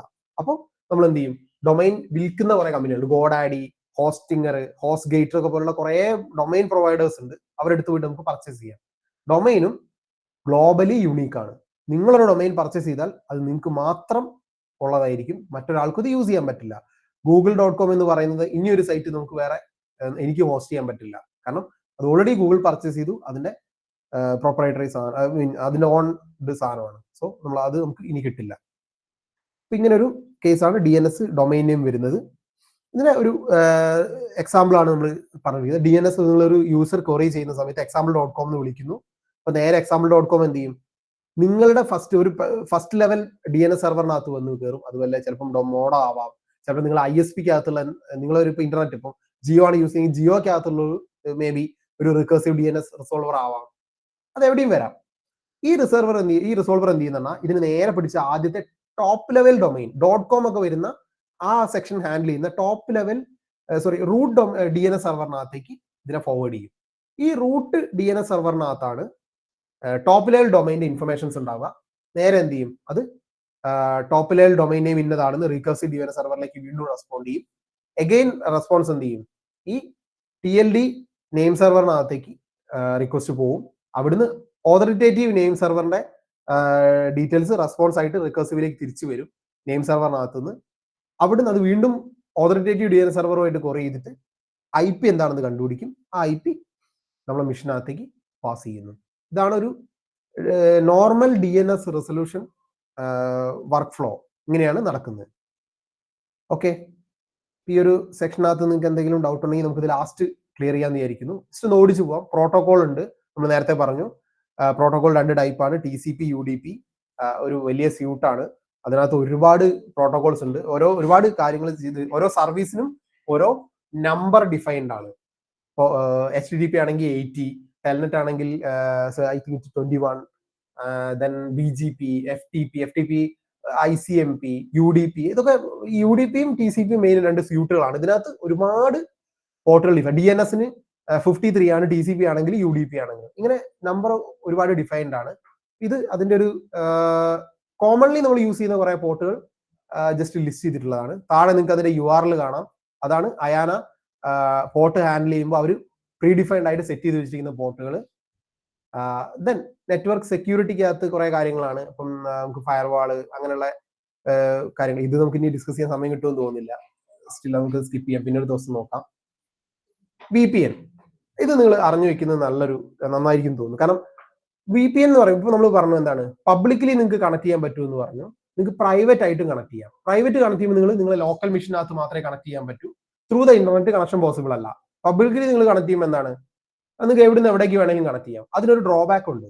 നിങ്ങൾക്ക് എവിടുന്ന് എവിടേക്ക് കണക്ട് ചെയ്യാൻ പറ്റുന്ന പോലെ തന്നെ നിങ്ങളെ മെഷീൻ അറ്റാക്ക് ചെയ്യുന്ന ഒരാൾക്ക് എന്ത് ചെയ്യാം, എവിടുന്ന് എവിടേക്ക് വേണമെങ്കിലും കണക്ട് ചെയ്യാൻ പറ്റും. അവിടെ വരുന്ന ഒരു ഓപ്ഷനാണ്, ഒരു സർവീസ് ആണെന്ത്, വിർച്വൽ പ്രൈവറ്റ് നെറ്റ്വർക്ക്. ഒരു സർവീസിന്റെ ഹെൽപ്പോട് കൂടി നമ്മൾക്ക് എന്ത് ചെയ്യാൻ പറ്റും, ഇന്റർനെറ്റ് ത്രൂ എൻക്രിപ്റ്റഡ് സിസ്റ്റം വഴി, എൻക്രിപ്റ്റഡ് ടണൽ വഴി എന്ത് ചെയ്യാൻ പറ്റും, ഡാറ്റ സെൻഡ് ചെയ്യാൻ പറ്റും. അപ്പൊ അത് നമ്മളൊരു പ്രൈവറ്റ് നെറ്റ്വർക്കിനകത്ത് പ്രൈവറ്റ് IP ഉപയോഗിച്ചിട്ട് രണ്ട് തൊട്ടടുത്ത മെഷീൻ കമ്മ്യൂണിക്കേറ്റ് ചെയ്യുന്ന അതേ രീതിയിൽ എന്ത് ചെയ്യാൻ പറ്റും, ഓവർ ദ ഇന്റർനെറ്റ് കമ്മ്യൂണിക്കേറ്റ് ചെയ്യാൻ പറ്റും.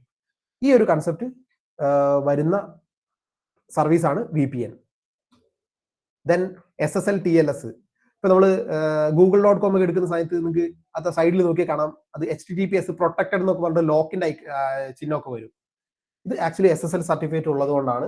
ഈ SSL സർട്ടിഫിക്കറ്റും നമ്മൾ പർച്ചേസ് ചെയ്യണം. അത് യുണീക്ക് ആണ്.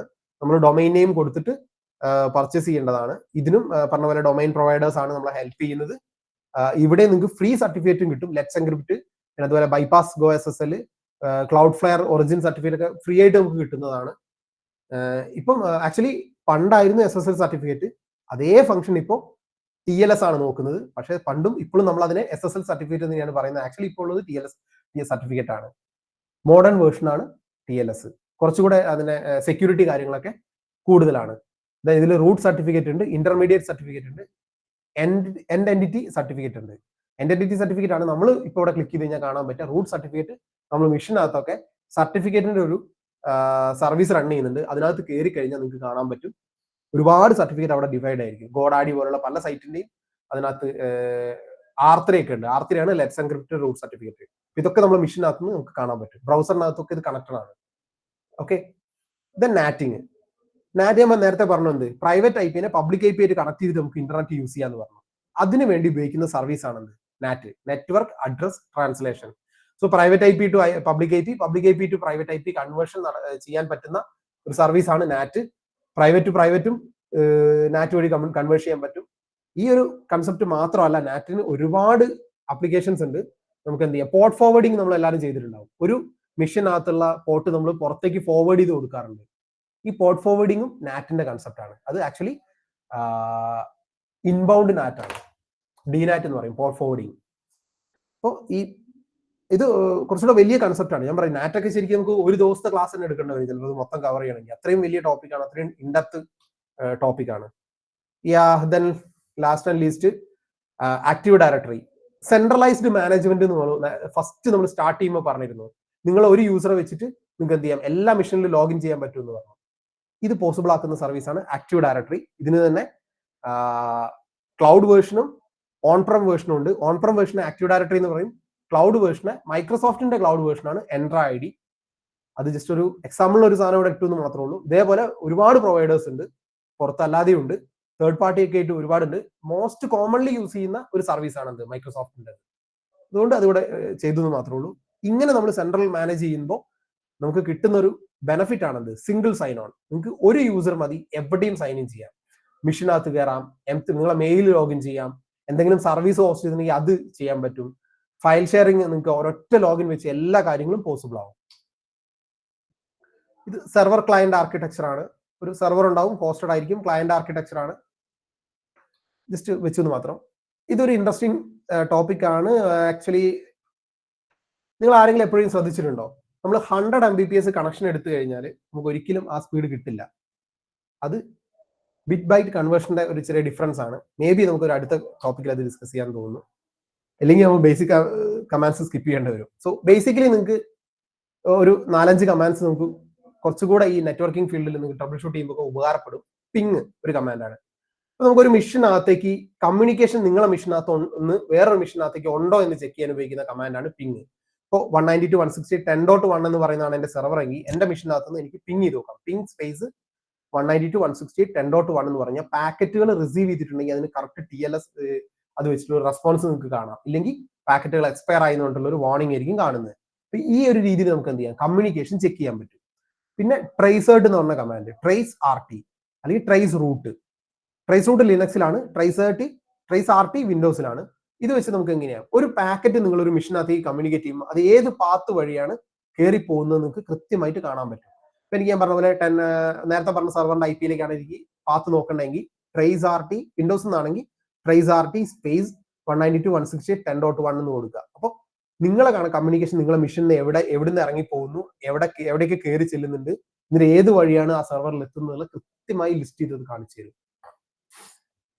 പിന്നെ നിങ്ങളെ മെഷീനകത്തുള്ള IP കാണാൻ, നിങ്ങളെ മെഷീനിൽ കിട്ടിയിരിക്കുന്ന IP കാണാൻ IP കോൺഫിഗ് എന്നുള്ളത് ഉപയോഗിക്കാം. IP കോൺഫിഗിന് വീണ്ടും ഒരുപാട് ആർഗ്യുമെന്റ്സ് ഉണ്ട്, അത് നിങ്ങൾക്ക് മറ്റേ ഹെൽപ്പ് വെച്ചിട്ട് ചെക്ക് ചെയ്തെടുക്കാൻ പറ്റും. NS ലുക്കപ്പ്, ഒരു ഡൊമൈനിന്റെ കണക്റ്റഡ് ആയിട്ടുള്ള പബ്ലിക് IP ഏതാണെന്ന് കണ്ടുപിടിക്കാൻ NS ലുക്കപ്പ് യൂസ് ചെയ്യാം. For example NS lookup space google.com എന്ന് കൊടുത്തു കഴിഞ്ഞാൽ നിങ്ങൾ ഇപ്പോൾ google.com ആക്സസ് ചെയ്യുമ്പോൾ നിങ്ങൾക്ക് കിട്ടുന്ന പബ്ലിക് IP ഏതാണോ അത് നിങ്ങൾക്ക് കാണാൻ പറ്റും. അപ്പോൾ DNS റെസൊല്യൂഷന് വേണ്ടിയിട്ടാണ് NS ലുക്കപ്പ് ഉപയോഗിക്കുന്നത്. നെറ്റ് സ്റ്റാർട്ട് ഉണ്ട്, റൗട്ടിംഗ് ടേബിൾ കാര്യങ്ങളൊക്കെ കാണാൻ വേണ്ടിയിട്ട്, നെറ്റ്വർക്ക് കണക്ഷന്റെ ഡീറ്റെയിൽസ് എടുക്കാനാണ്. ARP അഡ്രസ് റെസൊല്യൂഷൻ പ്രോട്ടോകോൾ ആണ്. ആ ഒരു മൊത്തം നെറ്റ്വർക്കിൽ എന്തൊക്കെ അഡ്രസ് കാര്യങ്ങൾ റിസോൾവ് ആയി നമുക്ക് ചെയ്യാൻ പറ്റും എന്നുള്ളതിന്റെ ഇൻഫർമേഷൻ കിട്ടും. റൗട്ട് കൊടുത്തു കഴിഞ്ഞാൽ ആ സിസ്റ്റത്തിനകത്തുള്ള റൗട്ടിംഗ് ടേബിളും കാര്യങ്ങളും കാണാനുള്ളതാണ്.